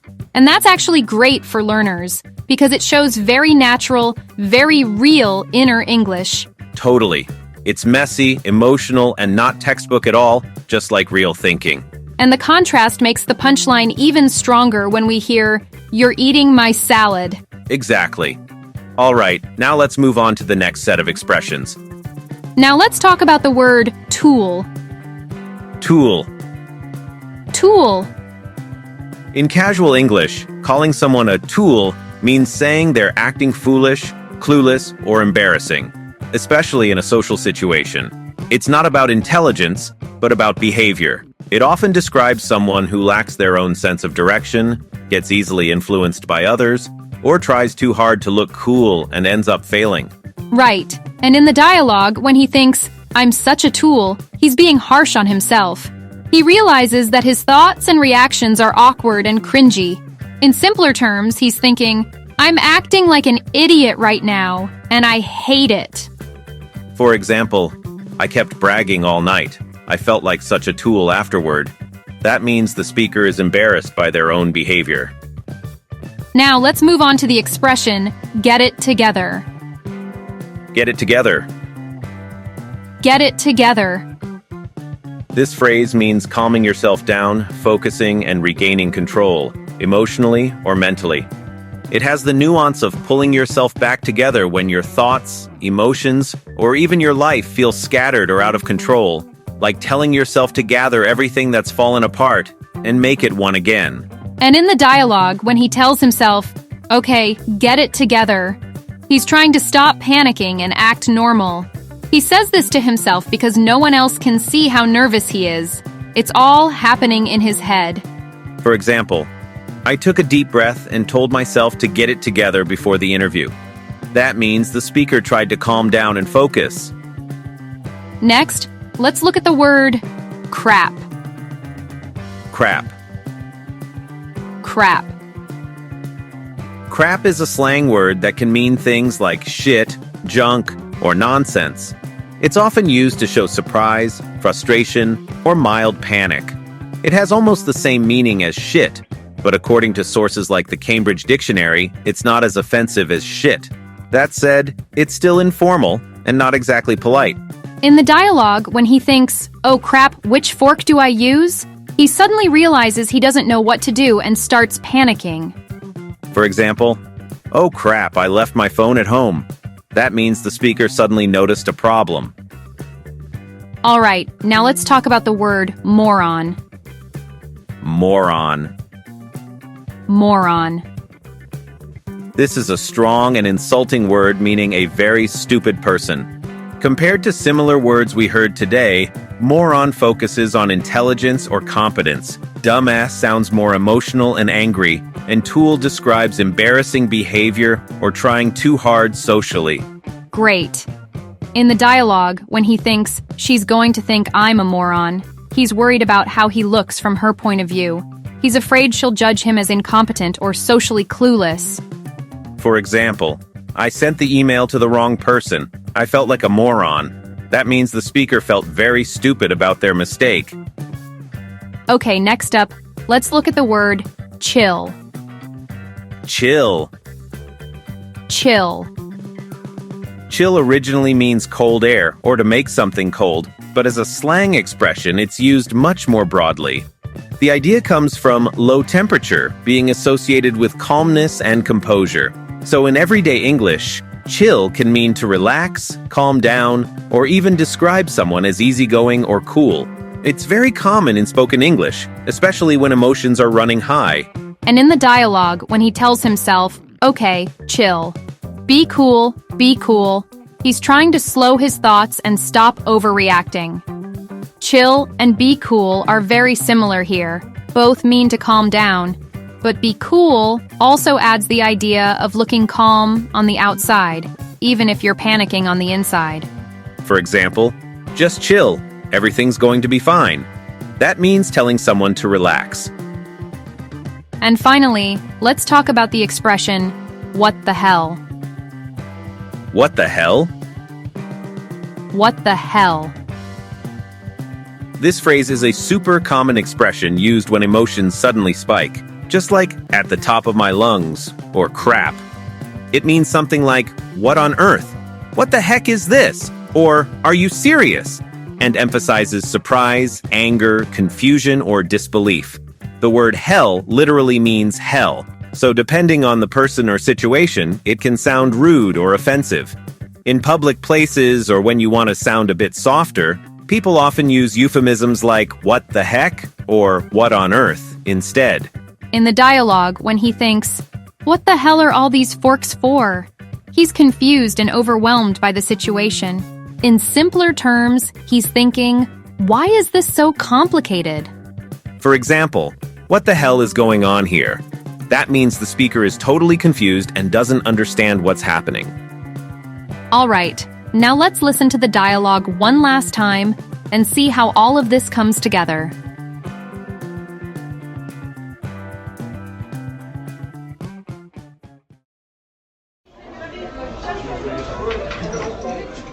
Miss, your salad? Looks good. I'm positively famished. And for you, sir? Thank you. Enjoy. Thank you.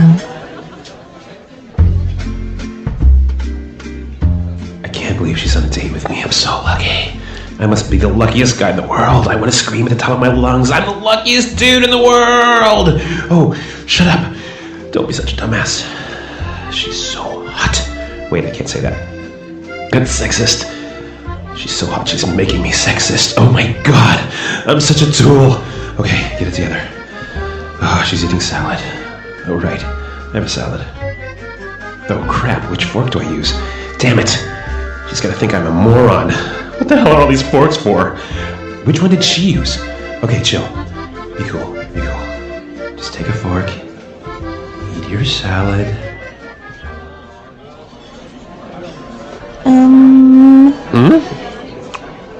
Sorry, what were you saying? You're eating my salad. Oh, yes, it's delicious.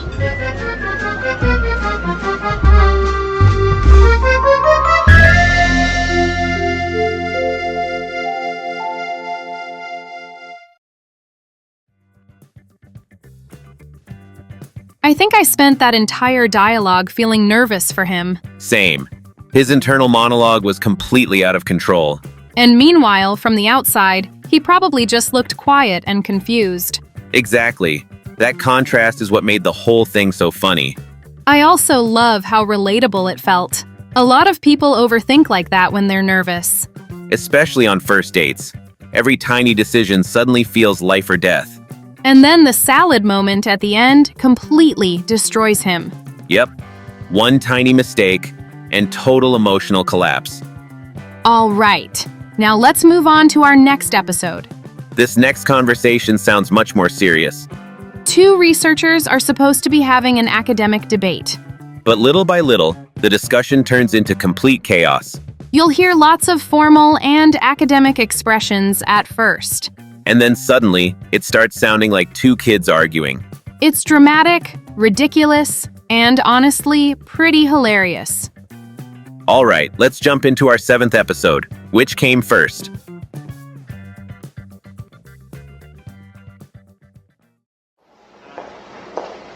We've been over this 1,000 times. The data is irrefutable. Look, we've done extensive research, built studies, and read the literature, and there is conclusive evidence to support my theory. Horowitz, I beg to differ. Even in your most recent study, the investigative approach was flawed. You know as well as I do, the collection of data was not systematic, and there's a large margin of error. To draw a definitive conclusion based on that data would be misleading. That is preposterous.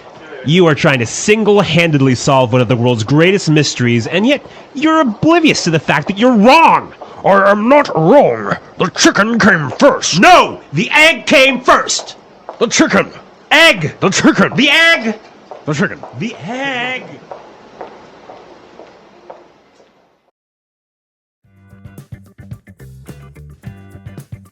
Wow, that escalated quickly. Seriously, what started as an academic discussion turned into a full-on shouting match. And both of them are completely emotional, especially Horowitz. Yeah, but the other researcher isn't exactly calm either. He keeps pushing back hard. That's what makes this dialogue fun. It feels intense, but it's also kind of ridiculous. Exactly.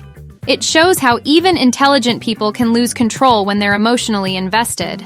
And on top of that, it's packed with useful academic and argumentative expressions. All right, let's break down some of the key phrases from the dialogue. Let's start with the phrase, "We've been over this." We've been over this. We've been over this. Literally, this phrase means, we have already gone through this. However, in real usage, it has two main meanings depending on the context. One is, we already settled this, or I've told you this before. And it's often used when someone keeps repeating the same question or challenges a decision that has already been made. In this case, it sends a clear message that the discussion is over, and it usually carries frustration or impatience. And the second meaning is more neutral. We have already reviewed this. This is common in meetings or learning situations where the speaker is simply confirming that a topic has already been explained or checked. While it's widely used in everyday conversation and business, you should be careful using it with a superior because it can sound dismissive. Almost like saying, please don't make me explain this again.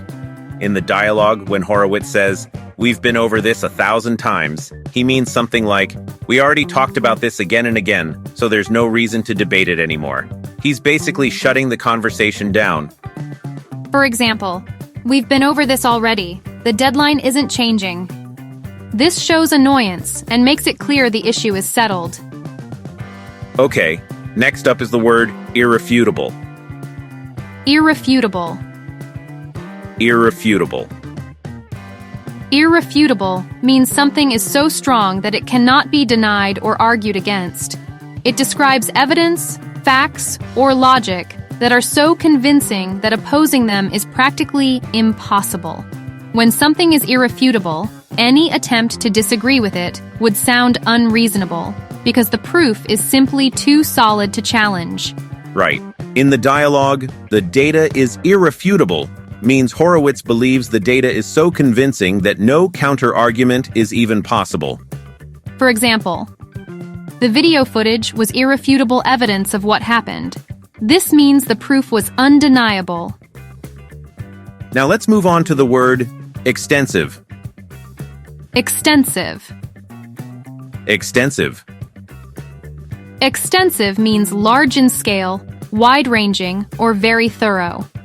In language learning, you may also hear the term extensive reading, which refers to a study method where learners read a large amount of English without stopping to check every word in a dictionary, focusing instead on understanding the overall meaning and flow of the text. Exactly.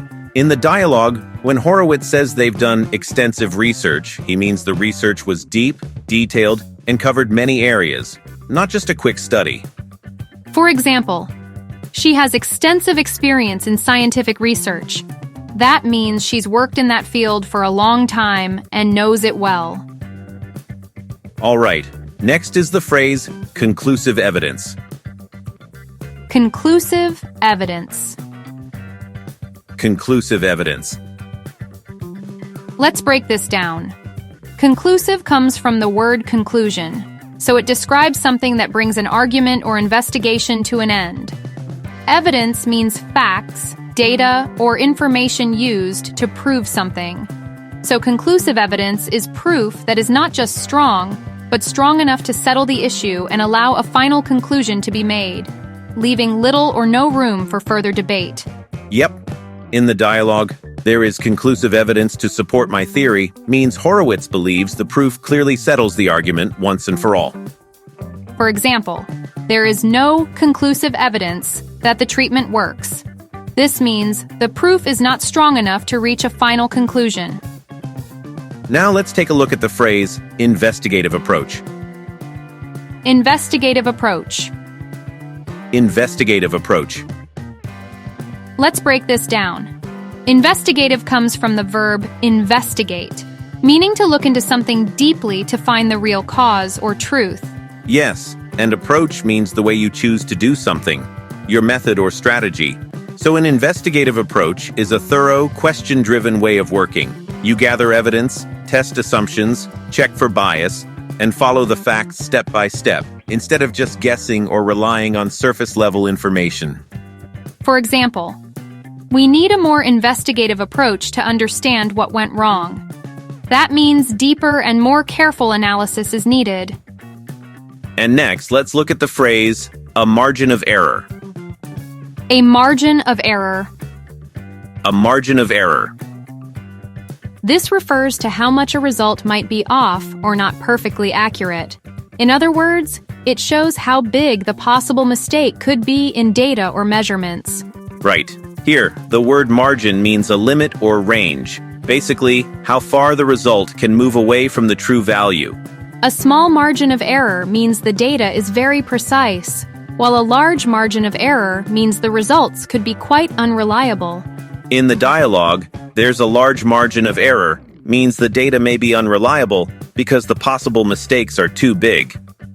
For example, "The results have a wide margin of error, so we should be cautious." That means the data might not be very precise. All right, now that we've broken those down, let's jump back into the dialogue and hear it again.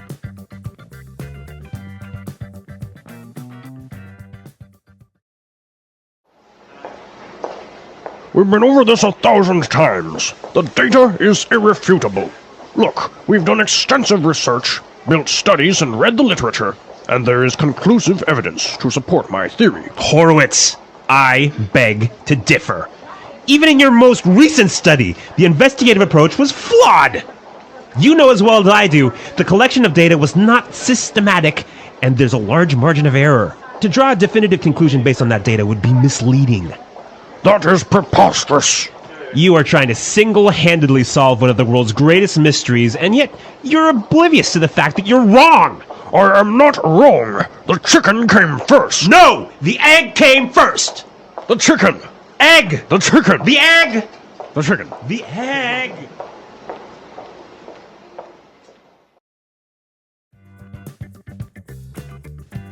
This time, I really noticed how personal the argument felt. Yeah, they're not just debating ideas anymore. They're attacking each other. And that back and forth at the end almost sounds like children arguing. Which is what makes it funny. It's such a serious setting, but such a silly ending. Exactly. That contrast is great for learners. Real emotions, but memorable language. All right, now let's move on to the next set of expressions. Let's move on to the phrase, I beg to differ. I beg to differ. I beg to differ. This is a polite but firm way of saying, I disagree. Instead of saying a blunt no, it allows you to clearly express a different opinion while still maintaining respect. It's often used in formal discussions, debates, or professional settings as a kind of cushion phrase, similar to saying, with all due respect, before presenting another point of view. It sounds calm, educated, and controlled, but the disagreement itself is very clear. Yeah, in the dialogue, when the man says, I beg to differ, he's signaling respectful disagreement before directly criticizing Horowitz's research. He knows the discussion is serious, but he still wants to push back strongly. For example, I beg to differ. I don't think that approach will work. This means you disagree, but you're trying to sound controlled and professional. Next, let's look at the word flawed. Flawed. Flawed. Flawed means something has a problem, weakness, or mistake that makes it imperfect or unreliable. It can be used in different contexts. For logic or arguments, like flawed logic or a flawed argument, it means the reasoning doesn't make sense or is built on incorrect assumptions. Right. And for research or data such as flawed data or a flawed study, it means there were problems in the method or process, so the results can't be trusted. And for products or systems like flawed design, it refers to design mistakes or defects that cause things not to work properly. Exactly. In the dialogue, the investigative approach was flawed, means the way the research was carried out had serious problems, so the results cannot be fully trusted. For example, the plan was flawed from the beginning. This means there was a basic problem with it. Now let's move on to the word systematic. Systematic. Systematic. Systematic means done in an organized, careful, and planned way, step by step. It suggests you follow a clear method. You decide the steps in advance, do the same process each time, and record things consistently, so the results are not random or based on guesswork. In the dialogue, when he says the data collection was not systematic, he means it was messy, inconsistent, and not carefully planned, which weakens the results. For example, she took a systematic approach to solving the problem. This means she followed clear steps in an organized way. All right, next is the word definitive. Definitive. Definitive. Definitive is similar to conclusive, but it goes a step further.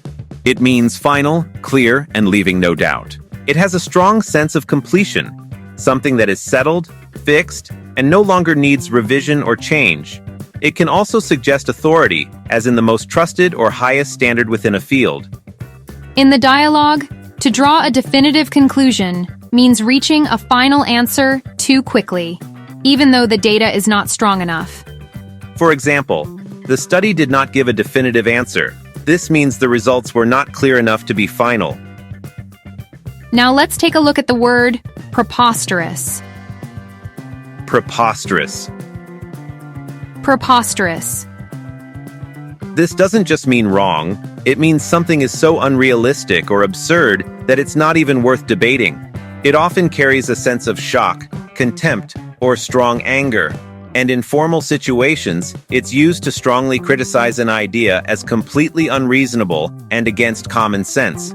When Horowitz says, "That is preposterous," he's reacting emotionally. He thinks the criticism is so wrong that it doesn't even deserve careful consideration. For example, the idea that the Earth is flat is preposterous. This means it sounds absurd. And finally, let's look at the word single-handedly. Single-handedly. Single-handedly.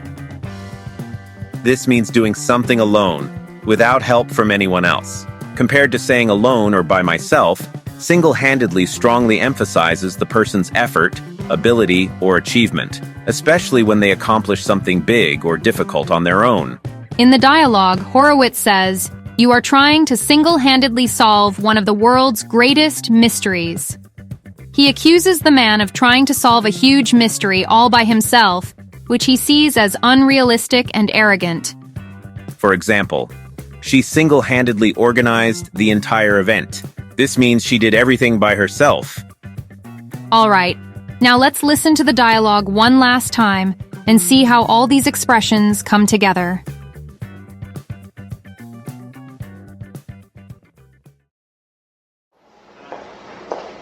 We've been over this 1,000 times. The data is irrefutable. Look, we've done extensive research, built studies, and read the literature, and there is conclusive evidence to support my theory. Horowitz, I beg to differ. Even in your most recent study, the investigative approach was flawed. You know as well as I do, the collection of data was not systematic, and there's a large margin of error. To draw a definitive conclusion based on that data would be misleading. That is preposterous. You are trying to single-handedly solve one of the world's greatest mysteries, and yet you're oblivious to the fact that you're wrong. I am not wrong. The chicken came first. No! The egg came first! The chicken. Egg! The chicken. The egg! The chicken. The egg!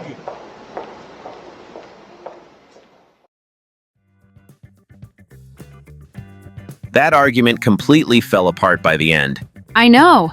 They started with academic language and somehow ended up just yelling chicken and egg at each other. And honestly, that's what made it so entertaining. Yeah, the contrast between the serious setting and the childish ending was perfect. I also liked how many advanced expressions were packed into that dialogue. Definitely. There were lots of useful phrases for disagreeing, debating, and defending your opinion. All right, now let's continue with our next episode. This next conversation takes us somewhere completely different. We're heading to one of the biggest and most colorful festivals in the world. Yep, Carnival in Rio. You'll hear excitement, surprise, music, dancing, and one person getting completely swept away by the atmosphere. It's energetic, chaotic, and full of fun reactions that native speakers use naturally in exciting situations. All right, let's dive into our 8th episode, Carnival in Rio.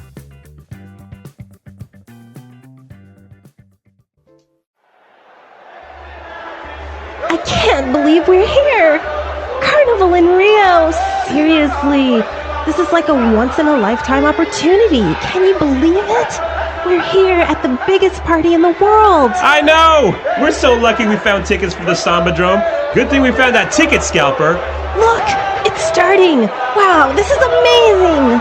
Look at how many dancers there are! Oh my gosh, the costumes are so colorful. This is so cool! It says here that the school that is dancing now is one of the oldest and most prestigious samba schools in Rio. No kidding! Look at them! They're amazing! Look at that girl on top of that float! She must be the carnival queen! Move over there so I can get a picture of you. Okay. Hurry up, take the picture! Oi, vem dançar com a gente! Oh, really? No, I can't. No, really, I don't know how to dance. Honey, I'll see you later! Patrick, don't just leave me here!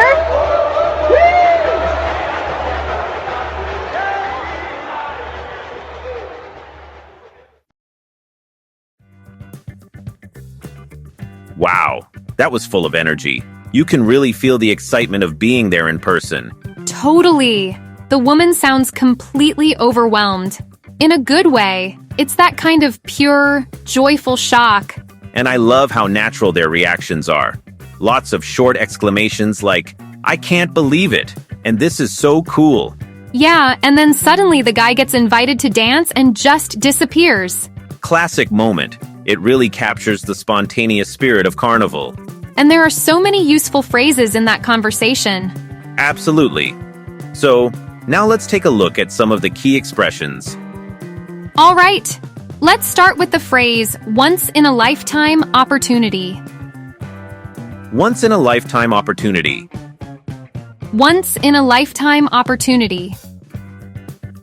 This expression means a chance that is so rare, you may only experience it one time in your entire life. It's used when something is extremely special, unique, and unlikely to happen again. Exactly. People often use this phrase when talking about big events, like traveling somewhere far away, meeting someone famous, or attending a historic moment. And it can also describe joining a major global event held in your own country or nearby, like going to the 2026 FIFA World Cup in North America. That can definitely feel like a once-in-a-lifetime opportunity. Exactly. In the dialogue, when she says, "This is like a once-in-a-lifetime opportunity," she feels that being at Carnival in Rio is incredibly rare and special. Not everyone gets to travel to Brazil and watch the parade. It probably took money, planning, and luck, so emotionally, it feels unforgettable. For example, studying abroad in Paris was a once-in-a-lifetime opportunity for me. That means the speaker believes that experience was so rare and meaningful that it may never happen again. Yeah, and when you use that phrase, you're usually talking about something that feels almost historic or deeply personal, something you know you'll remember for the rest of your life. All right, next, let's look at the word sambadrome. Sambadrome. Sambadrome. The Sambadrome is a large stadium-like venue in Rio de Janeiro where the official samba school parades take place during Carnival. The word combines samba, which is a Brazilian style of music and dance, and drome, meaning a place for events, like hippodrome. So basically, it's a special parade avenue with huge grandstands where people sit and watch the performances. In the dialogue, when he says, "We're so lucky we found tickets for the Sambadrome," he means they managed to get seats for the main parade, which is very competitive and hard to access. For example, we bought tickets for the Sambadrome months in advance. That shows it's a popular event that requires planning. Yeah, it also implies that if you wait until the last minute, you might miss your chance. It's that kind of high-demand event. Now, let's move on to the word costume. Costume. Costume. A costume is a special outfit worn to represent a character, tradition, or theme, especially during festivals, performances, or Halloween.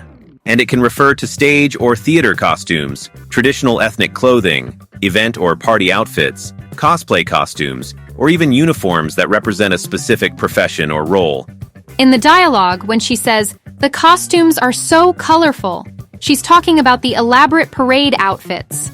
At Rio Carnival, dancers wear huge feathered outfits, glittering designs, and dramatic accessories. So she's expressing amazement at how bright, artistic, and visually impressive the outfits are. For example, the dancers wore traditional costumes during the festival. That means they wore special outfits connected to the celebration. All right, now let's look at the phrase, "no kidding." No kidding. No kidding. This expression can actually have three main nuances depending on context.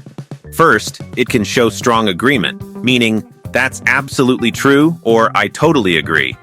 Second, it can express surprise, like, "You've got to be kidding," or "Seriously?"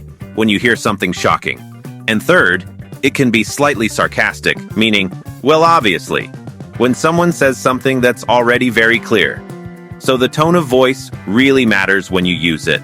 In the dialogue, when she says, "no kidding," she's reacting to the information about the samba school. She's basically saying, Of course they're amazing. I can see that. It shows strong agreement and excitement. For example, if someone says, "That test was really hard," you can say, "No kidding." This means you strongly agree. Great. Now that we've broken those down, let's listen to the dialogue again and hear these expressions in action.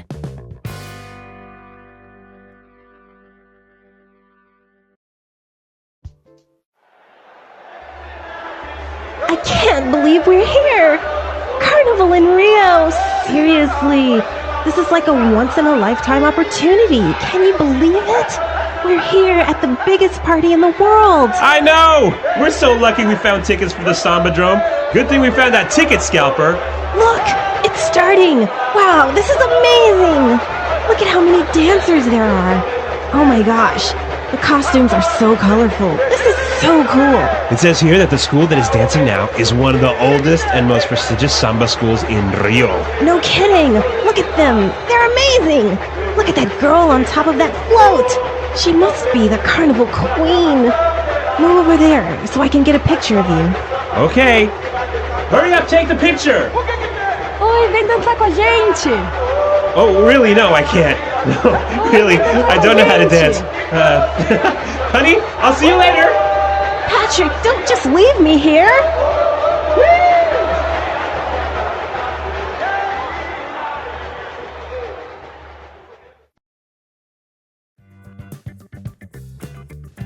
Listening again, I really noticed how expressive their language is. Yeah, especially phrases like "no kidding" and "good thing." Those are super conversational. And I love the contrast between the woman being fully present in the moment and the man suddenly getting swept away by the music.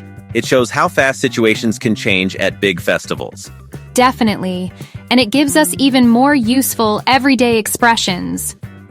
All right, now let's move on to the next set of key phrases. Let's continue with the phrase ticket scalper.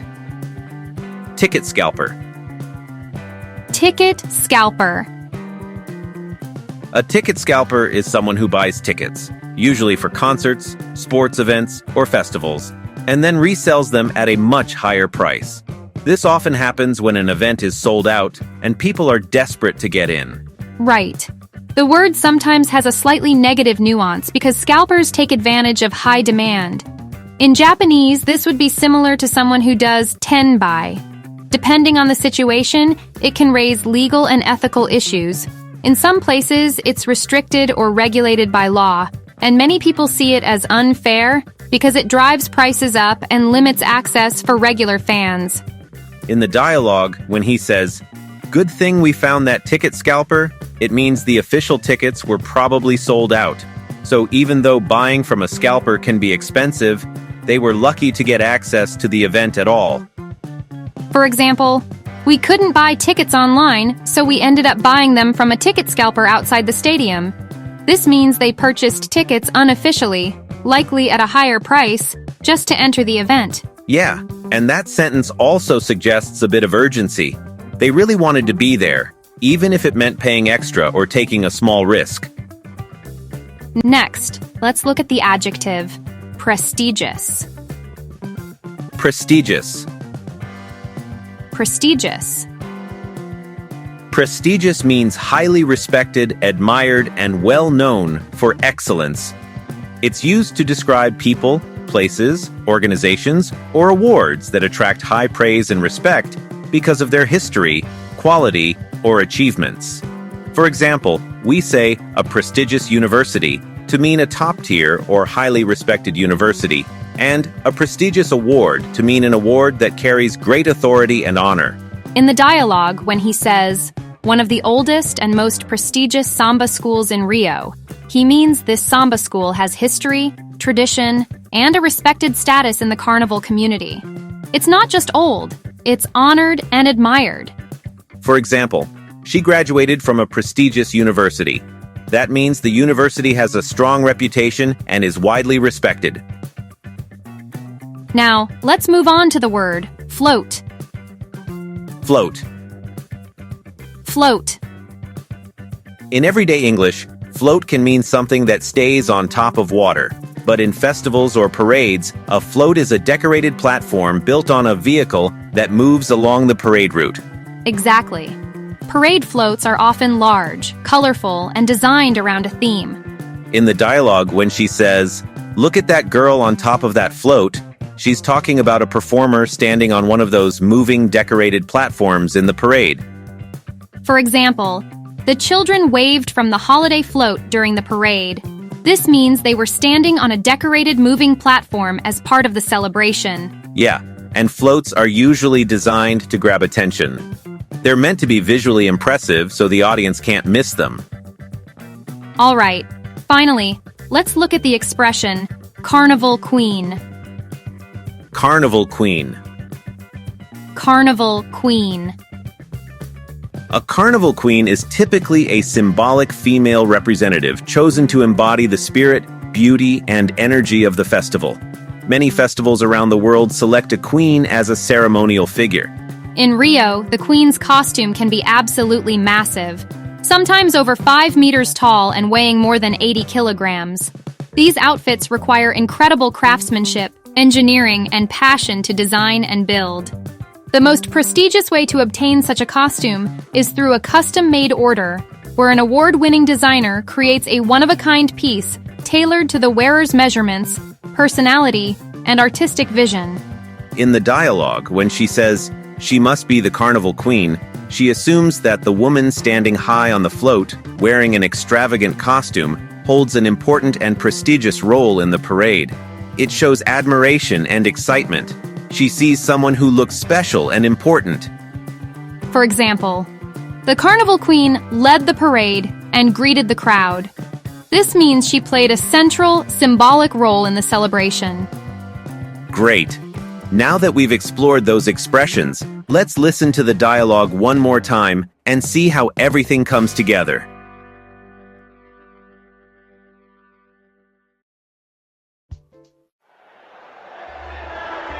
I can't believe we're here! Carnival in Rio! Seriously! This is like a once-in-a-lifetime opportunity. Can you believe it? We're here at the biggest party in the world! I know! We're so lucky we found tickets for the Sambadrome. Good thing we found that ticket scalper. Look! It's starting! Wow, this is amazing! Look at how many dancers there are! Oh my gosh, the costumes are so colorful. This is so cool! It says here that the school that is dancing now is one of the oldest and most prestigious samba schools in Rio. No kidding! Look at them! They're amazing! Look at that girl on top of that float!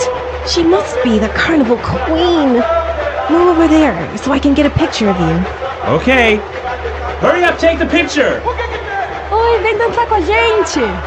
Oh, really? No, I can't. No, really, I don't know how to dance. Honey, I'll see you later! Patrick, don't just leave me here!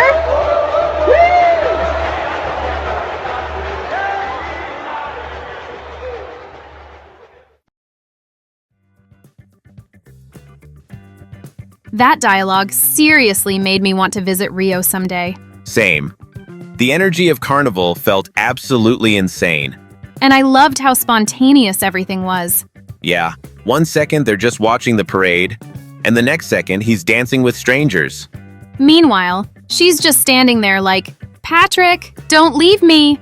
Honestly, that final moment perfectly captured the chaos of a huge festival. And there were also so many great reaction phrases throughout the dialogue. Definitely. Lots of natural ways to express excitement, surprise, and amazement. All right, now let's move on to our next episode. This next conversation is completely different. Instead of dancing in festivals, we're jumping into pure stress and panic. One person is desperately trying to get somewhere before it closes. And the other person is getting more annoyed every second. It's fast, chaotic, and full of natural expressions people use when they're in a huge rush. All right, let's race into our 9th episode, Last Minute Rush.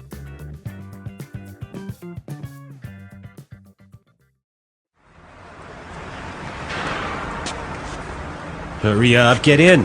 I'm in, let's go.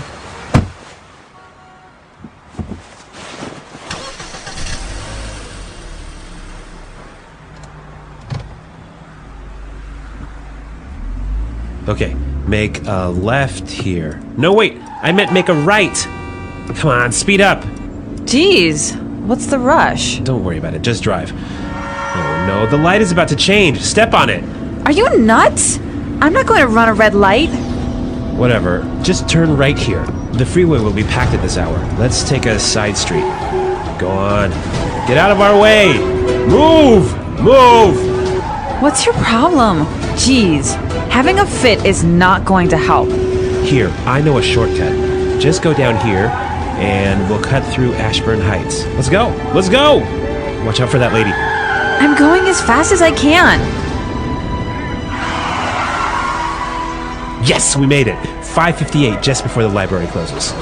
You're such a geek.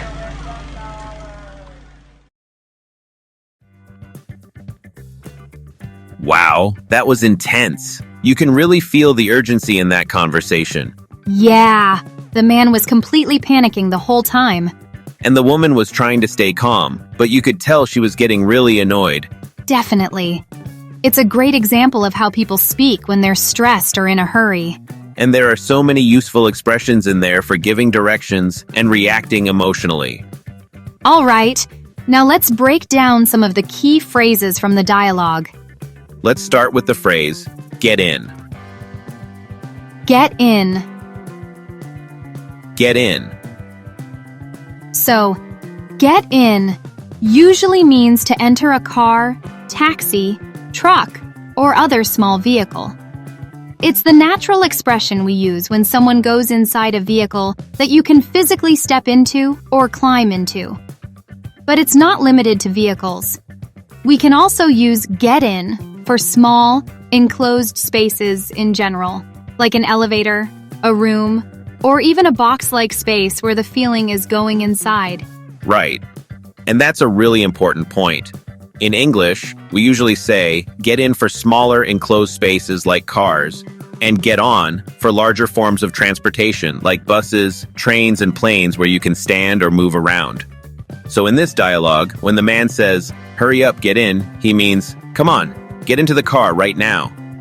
He's speaking very quickly and urgently because he feels like they don't have time to waste. Exactly. It's short, direct, and emotional.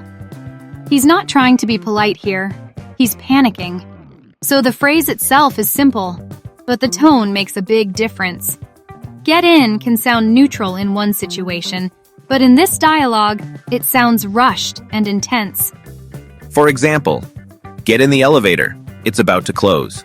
This means enter the elevator right now because the doors are going to close in just a moment. Compare that with get on. For example, get on the train, it's leaving.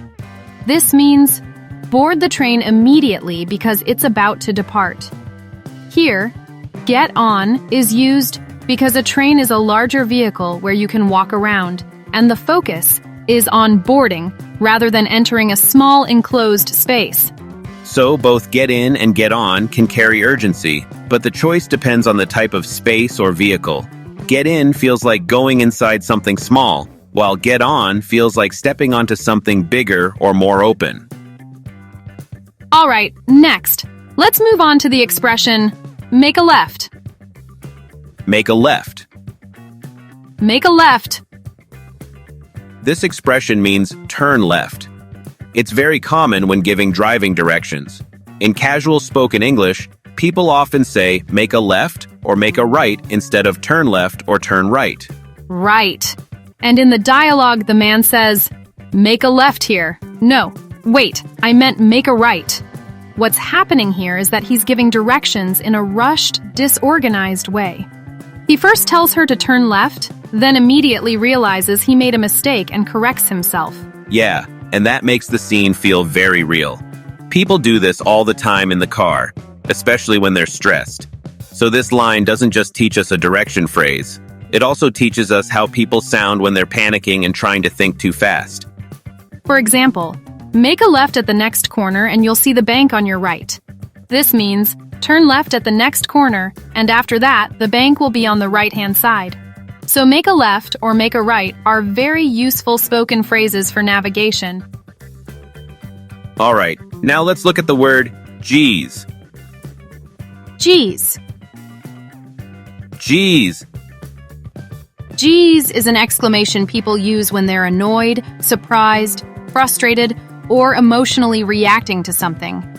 It's a softer, more casual version of Jesus, so it's often used when someone wants to express strong feeling without sounding too harsh or too serious. Exactly. And in the dialogue, when the woman says, "Geez, what's the rush?" she's showing irritation. She's basically saying, "Wow, calm down," or "Why are you acting like this?" So here, geez is not positive at all. It expresses frustration toward the man's behavior. Right.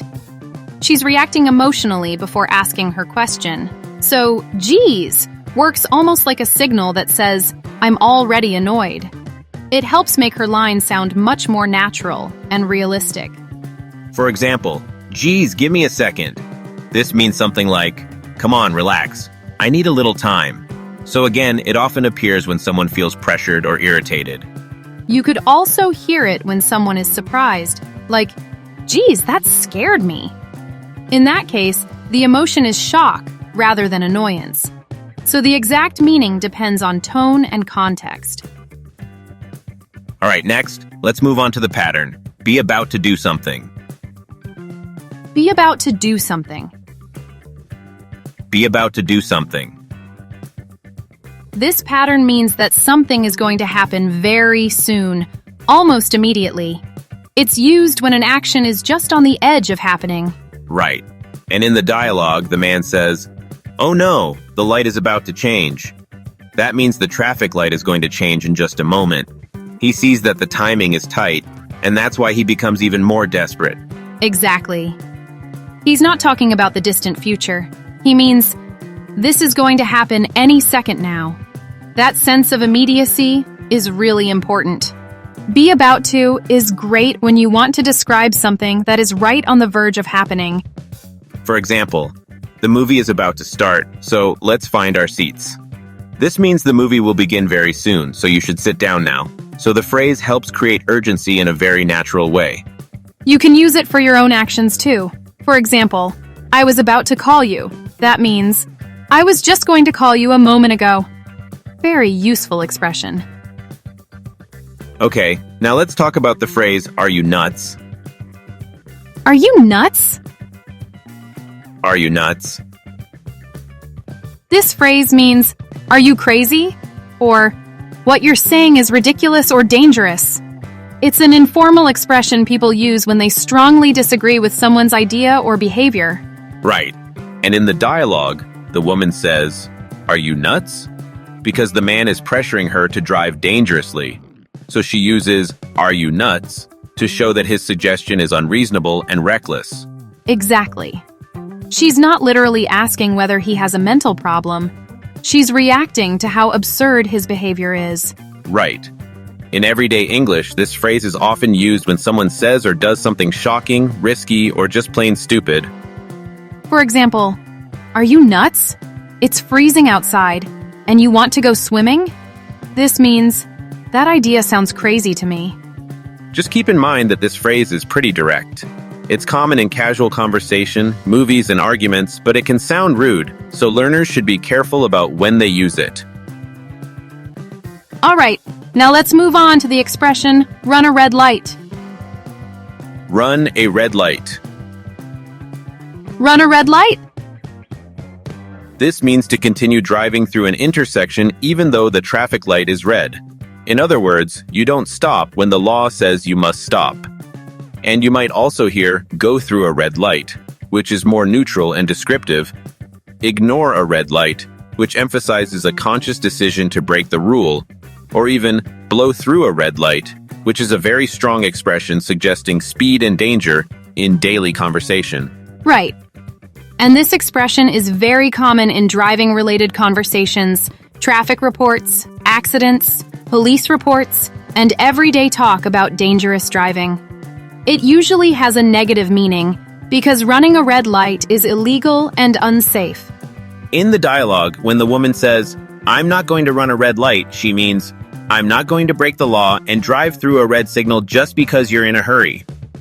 So her line shows that even though she feels pressure, she still has a limit.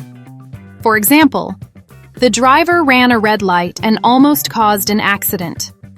This means the driver went through the red signal instead of stopping, and that created a very dangerous situation.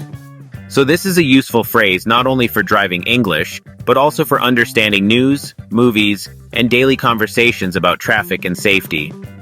Great! So now that we've gone through these expressions in detail, let's listen to the dialogue again and hear how they sound in context.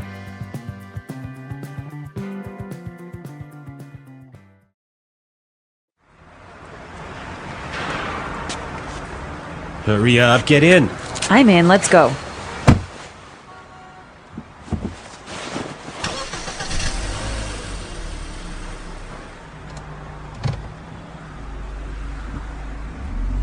Okay, make a left here. No, wait, I meant make a right. Come on, speed up. Jeez, what's the rush? Don't worry about it, just drive. Oh no, the light is about to change. Step on it. Are you nuts? I'm not going to run a red light. Whatever, just turn right here. The freeway will be packed at this hour. Let's take a side street. Go on. Get out of our way! Move! Move! What's your problem? Jeez, having a fit is not going to help. Here, I know a shortcut. Just go down here, and we'll cut through Ashburn Heights. Let's go! Let's go! Watch out for that lady. I'm going as fast as I can. Yes, we made it! 5:58, just before the library closes. You're such a geek.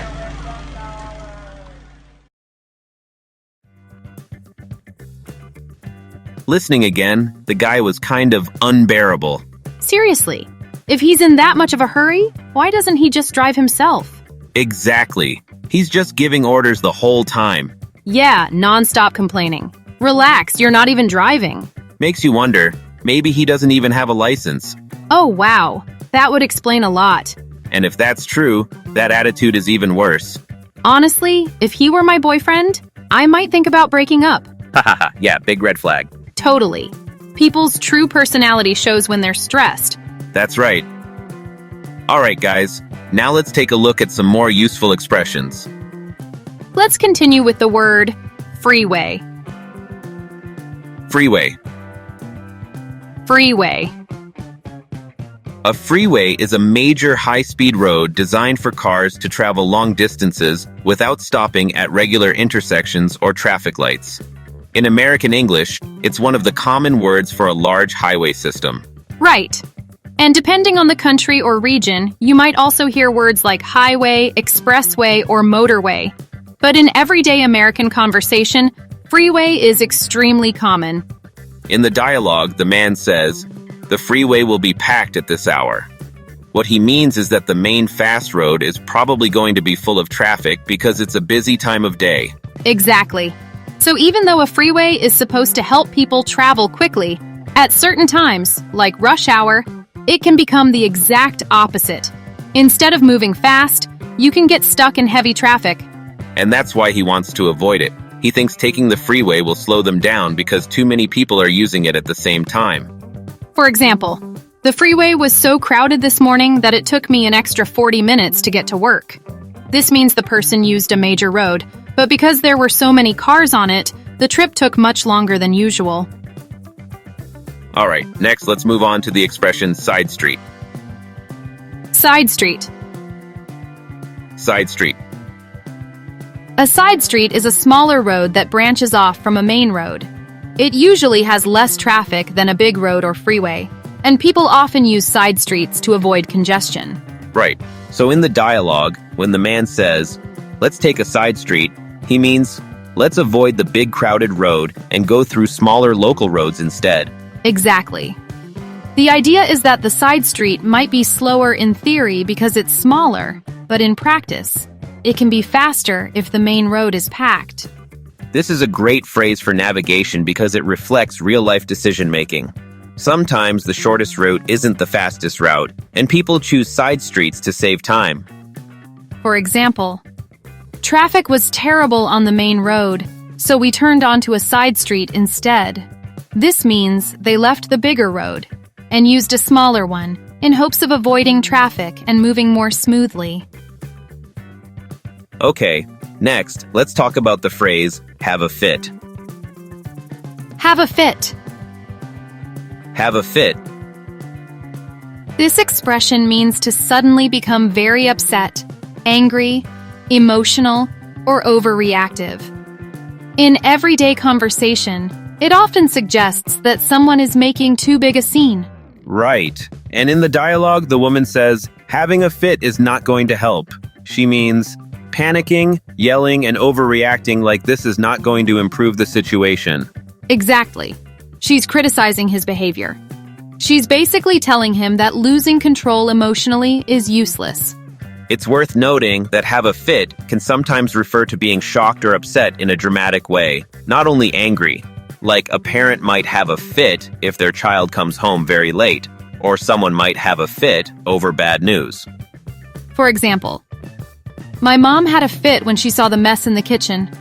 This means the speaker's mother got very upset and reacted strongly when she saw how messy the kitchen was. All right, now let's move on to the expression cut through. Cut through. Cut through. Cut through means to go through a place instead of going around it, usually in order to save time or make the route shorter. Right. In the dialogue, the man says, "We'll cut through Ashburn Heights." He means they'll pass through that neighborhood as a shortcut instead of staying on the more obvious main roads. Exactly. So this phrase often has the idea of efficiency. You choose a route through an area because you think it will help you reach your destination faster. We also use cut through in other situations, like cut through the park or cut through the parking lot. In each case, the idea is the same. You pass through an area to shorten your trip. For example, if we cut through the park, we can get to the station much faster. This means using the park as a shortcut instead of following the longer roads around it. All right, next, let's look at the phrase, as fast as I can. As fast as I can. As fast as I can. This means at my maximum possible speed, or as quickly as I am able to do it. It emphasizes effort as well as speed. Right. And in the dialogue, when the woman says, "I'm going as fast as I can," she means, "I'm already driving as quickly as I safely can, so stop pressuring me." Exactly. That's a really important nuance. She's not just giving information about speed. She's defending herself. She wants him to understand that she is already doing her best. So this phrase is very useful whenever you want to say, "I'm trying my hardest and I can't realistically go any faster." It often appears when someone feels pushed or criticized. For example, I'm answering these emails as fast as I can, but there are too many of them. This means the speaker is working quickly and seriously, but the situation still takes time. So the phrase often carries the nuance of, "Please be patient with me." All right, and today's last one is the word geek. Geek. Geek.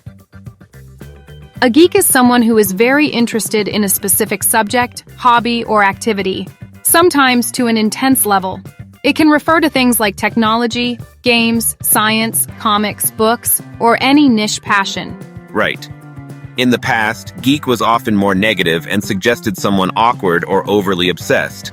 But today, it's often much softer and can even be affectionate or playful. Exactly. In the dialogue, when the woman says, "You're such a geek," she's teasing him. She says that because all of that panic and crazy rushing turned out to be about getting to the library before it closed. Yeah, that's the joke. After all that pressure, the big emergency wasn't something dramatic like a hospital or the airport. It was the library. So she's basically saying, "Wow, you're such a nerdy, overly serious person." But she says it in a humorous way. For example, he's such a geek when it comes to cameras. He knows every model, every lens, and every tiny detail. This means he's deeply into cameras and knows far more about them than the average person. Depending on tone, that can sound teasing, admiring, or both. Great. So now that we've gone through these expressions in detail, let's listen to the dialogue one more time and hear them all in context.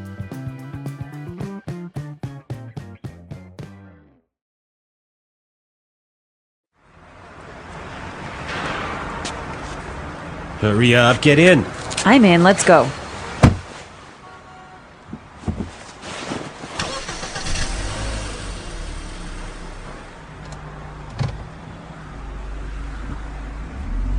Okay, make a left here. No, wait, I meant make a right. Come on, speed up. Geez, what's the rush? Don't worry about it, just drive. Oh no, the light is about to change. Step on it. Are you nuts? I'm not going to run a red light. Whatever, just turn right here. The freeway will be packed at this hour. Let's take a side street. Go on. Get out of our way! Move! Move! What's your problem? Geez, having a fit is not going to help.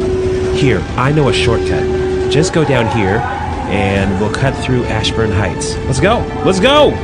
Watch out for that lady. I'm going as fast as I can. Yes, we made it! 5:58, just before the library closes. You're such a geek.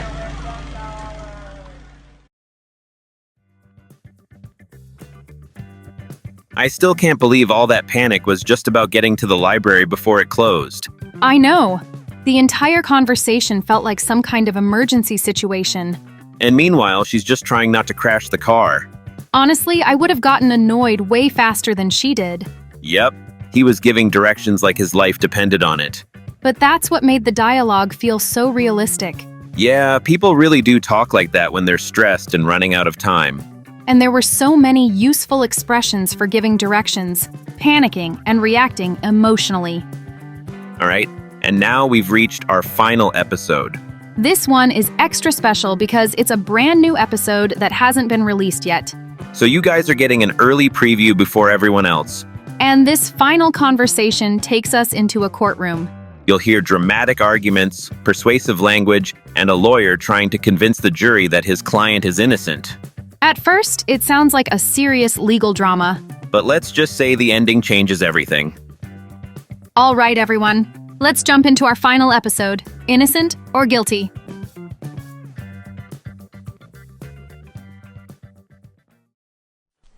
Your Honor, ladies and gentlemen of the jury, my client, Robert Malone, has been accused of a crime he did not commit.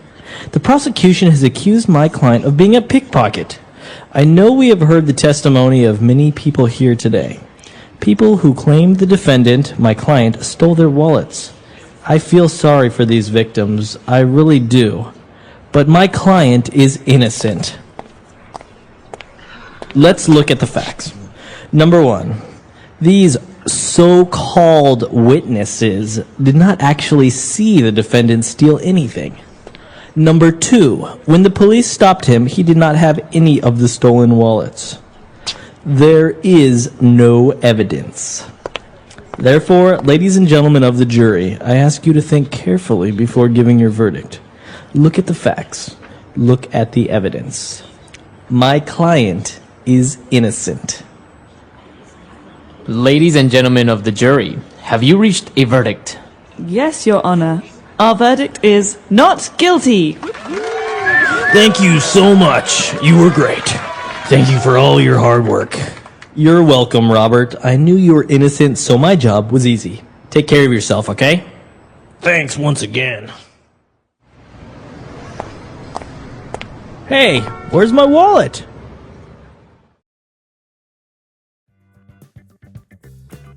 Wow, that ending was unexpected. Yeah! At first, it sounded like a serious courtroom drama, but then suddenly, it turned into a joke. Exactly. The lawyer worked so hard to prove that Robert was innocent. And then, his wallet disappeared right after the trial. That final line completely changes the feeling of the conversation. It's actually a very common style of humor in English-speaking countries. Everything sounds serious, and then there's a funny twist at the end. Right. And today's dialogue also included lots of useful courtroom vocabulary and persuasive expressions. All right, now let's break down some useful phrases and words from the dialogue. Now, let's start with the word prosecution. Prosecution. Prosecution. In legal English, the prosecution refers to the side in court that tries to prove the defendant committed a crime. Right. In a criminal trial, there are usually two sides, the prosecution and the defense. The prosecution tries to prove the defendant is guilty, while the defense lawyer tries to prove the defendant is innocent. In today's dialogue, the lawyer says, "The prosecution has accused my client of being a pickpocket." A pickpocket is someone who secretly steals wallets, money, or valuables from people's pockets or bags, usually in crowded places like trains, festivals, or busy streets. So the prosecution is accusing Robert of quietly stealing wallets without people noticing. Exactly. They're the side making the accusation against him. And notice the verb accuse. Right. To accuse someone means to officially say that person did something wrong or illegal. Here's an example. The prosecution presented new evidence in court. That means the lawyers trying to prove the defendant's guilt showed additional proof during the trial. Another example. The prosecution argued that the defendant planned the crime. This means the prosecution claimed the defendant intentionally prepared for the crime beforehand. So prosecution is a very important courtroom term because it represents the side trying to prove the accused person committed the crime. All right, now let's take a look at the word victim. Victim. Victim. The noun victim refers to a person who has been harmed, hurt, attacked, cheated, or negatively affected by someone or something. Right. In crime-related situations, a victim is the person who suffers because of the criminal's actions. And in today's dialogue, the lawyer says, "I feel sorry for these victims, I really do." This is actually very important. Yeah, the lawyer is trying to sound compassionate and respectful. He's saying, "I understand that these people suffered, and I feel bad for them." Exactly. He's not attacking the victims. Instead, he's separating two ideas. Right. He's basically saying, yes, these people experienced something terrible, but my client is not the person who did it. And that's a very common strategy in courtroom language. The lawyer wants to sound fair, calm, and reasonable. Let's also look at how victim is used in everyday English. Sometimes victim is used for crimes, but it can also describe someone negatively affected by a situation. For example, she was the victim of online fraud. This means she was cheated through the internet. Here's another example. Many people became victims of the scam. That means many people were tricked and lost money because of the scam. And one more, don't play the victim. That's a very common expression. Yeah. To play the victim means pretending that everything is someone else's fault and acting overly innocent or helpless. So victim can be used both literally and emotionally depending on the situation. All right, now let's move on to the word innocent. Innocent. Innocent. The adjective innocent means that someone did not do something wrong or illegal. In legal situations, it means the person is being described as free from blame or responsibility for the crime. In today's dialogue, the lawyer says, "My client is innocent. Let's look at the facts." That's a very powerful statement. He's confidently claiming that his client did not commit the crime. And then he immediately says, "Let's look at the facts." That part is important because he's trying to support his opinion with logic and evidence. Exactly. He's not saying, "Just trust me." He's saying, "Look carefully at the situation and the evidence." So innocent often appears together with words like evidence, facts, proof, and investigation. Here's an example. The man was proven innocent after new evidence was discovered. That means new information showed that the man did not commit the crime. Another example. She looks innocent, but we don't know the full story yet. Here, innocent doesn't necessarily mean legally innocent. It can also describe someone who seems pure, harmless, or honest. Right. That's another important meaning of innocent. For example, children are often described as innocent because they don't fully understand bad or dishonest behavior. Here, innocent means pure, harmless, and morally clean, someone who doesn't yet have dishonest intentions or negative thinking. All right. Next, let's look at the word guilty. Guilty. Guilty. Guilty is basically the opposite of innocent. If someone is guilty, it means they committed the crime or did something wrong. In the dialogue, the juror says, "Our verdict is not guilty." This is one of the most famous courtroom expressions in English. Absolutely. Not guilty means the jury decided there was not enough proof to officially say the defendant committed the crime. And this is very important. Not guilty does not always mean completely innocent. Exactly. It simply means the court could not prove the person was guilty beyond reasonable doubt. That's why the ending joke becomes funny. Right. After hearing not guilty, we suddenly hear the lawyer say, "Hey, where's my wallet?" Maybe Robert actually did steal things after all. Here's an example sentence. The jury found the defendant guilty of theft. That means the court decided the person stole something. Another example. I feel guilty for forgetting her birthday. This means the speaker feels bad emotionally and regrets forgetting an important day.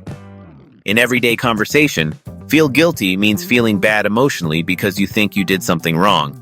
So guilty can describe both legal responsibility and emotional guilt.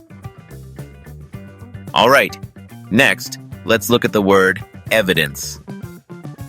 Evidence. Evidence. Evidence refers to facts, information, objects, or signs that help prove whether something is true. In the dialogue, the lawyer says, "There is no evidence." He's arguing that the police and witnesses do not have enough proof to show that Robert committed the crime. Exactly. In court, evidence is extremely important because opinions and emotions are not enough. You need proof. Evidence can include fingerprints, photos, videos, documents, text messages, witness statements, and many other things. Here's an example. The police found evidence at the crime scene. That means the police discovered proof or clues connected to the crime. Another example. There is strong evidence that he was involved. Strong evidence means the proof is very convincing.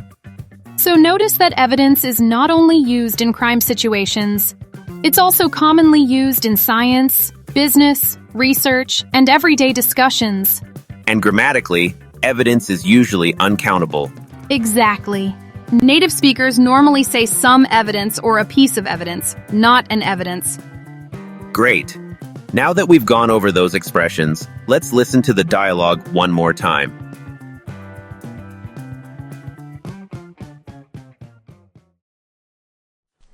Your Honor, ladies and gentlemen of the jury, my client, Robert Malone, has been accused of a crime he did not commit.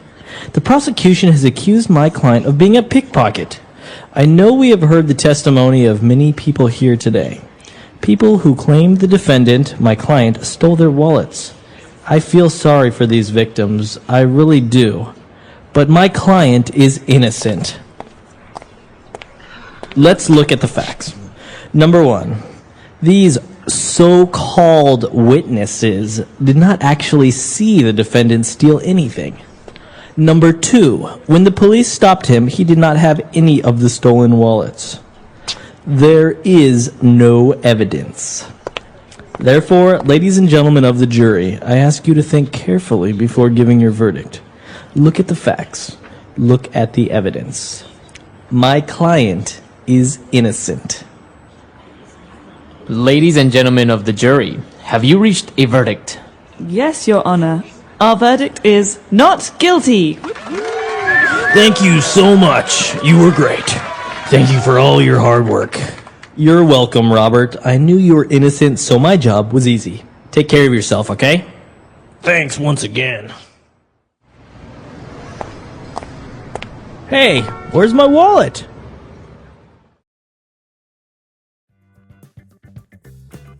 Listening to it again, I really like how confident the lawyer sounds. Me too. He speaks very clearly and logically. Yeah, phrases like, "Let's look at the facts," and "There is no evidence" sound very persuasive.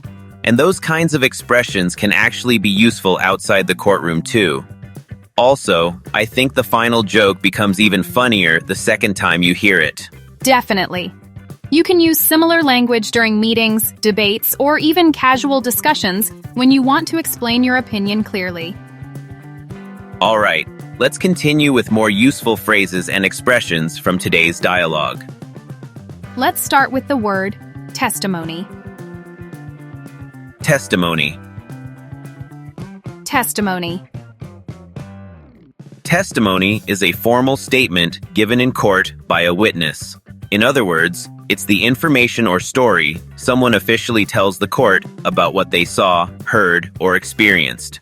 In the dialogue, the lawyer says, "I know we have heard the testimony of many people here today." Here, he means the court has already listened to many witnesses speak during the trial, but then the lawyer questions whether those witnesses are truly reliable. Right. So even though testimony can be important evidence, it doesn't automatically mean the person is telling the truth. Here's an example. Her testimony helped the jury understand what happened. That means her statement gave the jury useful information about the case. Another example. The witness gave emotional testimony in court.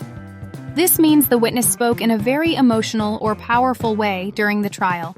And grammatically, testimony is usually uncountable. Native speakers usually say, give testimony or hear testimony, not a testimony in most situations. So testimony is basically formal information or statements presented in court by witnesses. All right, next, let's look at the word verdict. Verdict. Verdict. A verdict is the final decision made by a jury or judge in a court case. In today's dialogue, the lawyer says, I ask you to think carefully before giving your verdict. Here, he's asking the jury to make their final decision very carefully. Exactly. He wants them to focus on the facts and evidence before deciding whether the defendant is guilty or not guilty. And notice the verb used with verdict. Native speakers often say, give a verdict, reach a verdict, or return a verdict. For example, the jury reached a verdict after 5 hours. That means the jury finally made their decision after discussing the case for 5 hours. Here's another example. The judge will announce the verdict tomorrow. That means the judge will officially reveal the court's final decision the next day. So, verdict is a very important courtroom word because it represents the final conclusion of the case. All right. Next, let's look at the expression, so-called witness. So-called witness. So-called witness. Let's break this expression into parts. First, the word witness. A witness is a person who saw something happen, especially a crime or accident. In court, witnesses often give testimony about what they saw or heard. Now let's look at the phrase so-called. So-called is used when the speaker doubts something or does not fully accept the label. It often carries a skeptical or sarcastic feeling. For example, if someone says, he's a so-called expert, it means the speaker does not really believe that person is an expert. So in today's dialogue, when the lawyer says, these so-called witnesses did not actually see the defendant steal anything, he's questioning whether those witnesses are truly reliable. Exactly. He's basically saying, they call themselves witnesses, but they didn't actually see the crime happen. And let's quickly explain the word defendant too. The defendant is the person being accused of a crime in court. In this dialogue, Robert is the defendant because he's the person on trial. Here's an example sentence. The witness testified against the defendant in court. That means the witness gave information in court that was harmful to the accused person. Another example. He's a so-called influencer. This means the speaker does not truly believe that person deserves to be called an influencer or thinks the title is exaggerated. And one more example. A witness saw the suspect leaving the building. That means someone directly saw the suspicious person leaving the location. All right. Next, let's take a look at the word jury. Jury. Jury. A jury is a group of ordinary citizens who listen to a court case and decide whether the defendant is guilty or not guilty. In the dialogue, the lawyer says, "Therefore, ladies and gentlemen of the jury." That's a very classic courtroom expression. Yeah, the lawyer is formally speaking to the members of the jury. And notice how polite and respectful it sounds. Exactly. Courtroom English is often very formal and dramatic. Here's an example. The jury listened carefully to the evidence. That means the group deciding the case paid close attention to the proof and testimony. Another example, the jury could not agree on a verdict. In other words, the jurors disagreed and could not make a final decision. So whenever you watch courtroom dramas, you'll hear the word jury all the time. And now that we've reviewed even more courtroom expressions, let's listen to the dialogue one final time.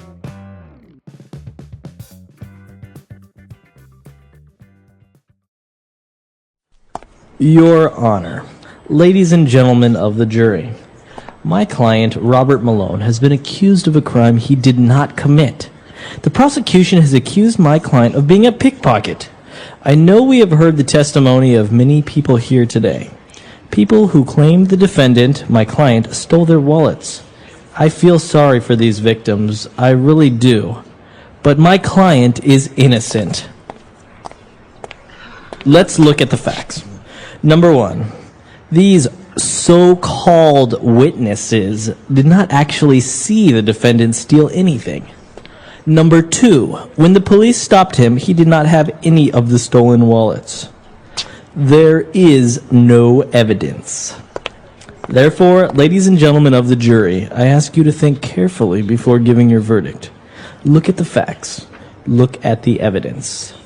My client is innocent. Ladies and gentlemen of the jury, have you reached a verdict? Yes, Your Honor. Our verdict is not guilty. Thank you so much. You were great. Thank you for all your hard work. You're welcome, Robert. I knew you were innocent, so my job was easy. Take care of yourself, okay? Thanks once again. Hey, where's my wallet?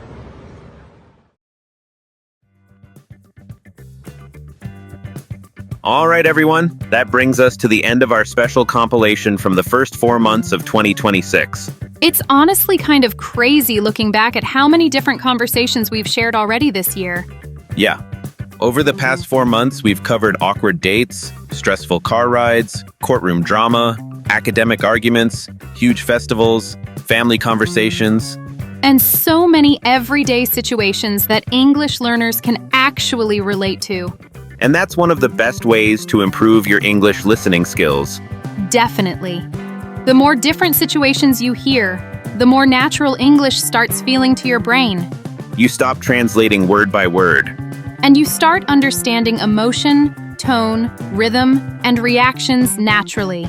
We also hope these episodes showed you that real English isn't always perfect or textbook.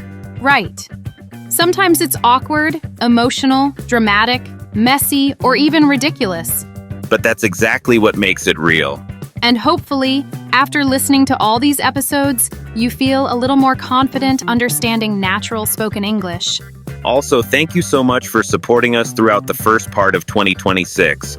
Seriously, we read your comments all the time, and seeing your progress and reactions really motivates us. So definitely let us know in the comments which episode was your favorite today. And if there's a dialogue or topic you'd love to hear in future episodes, tell us that too. All right, everyone. Thanks again for spending time with us today. Don't forget to subscribe and leave us a review. We'll be back soon with more real-life English conversations. See you next time. Bye.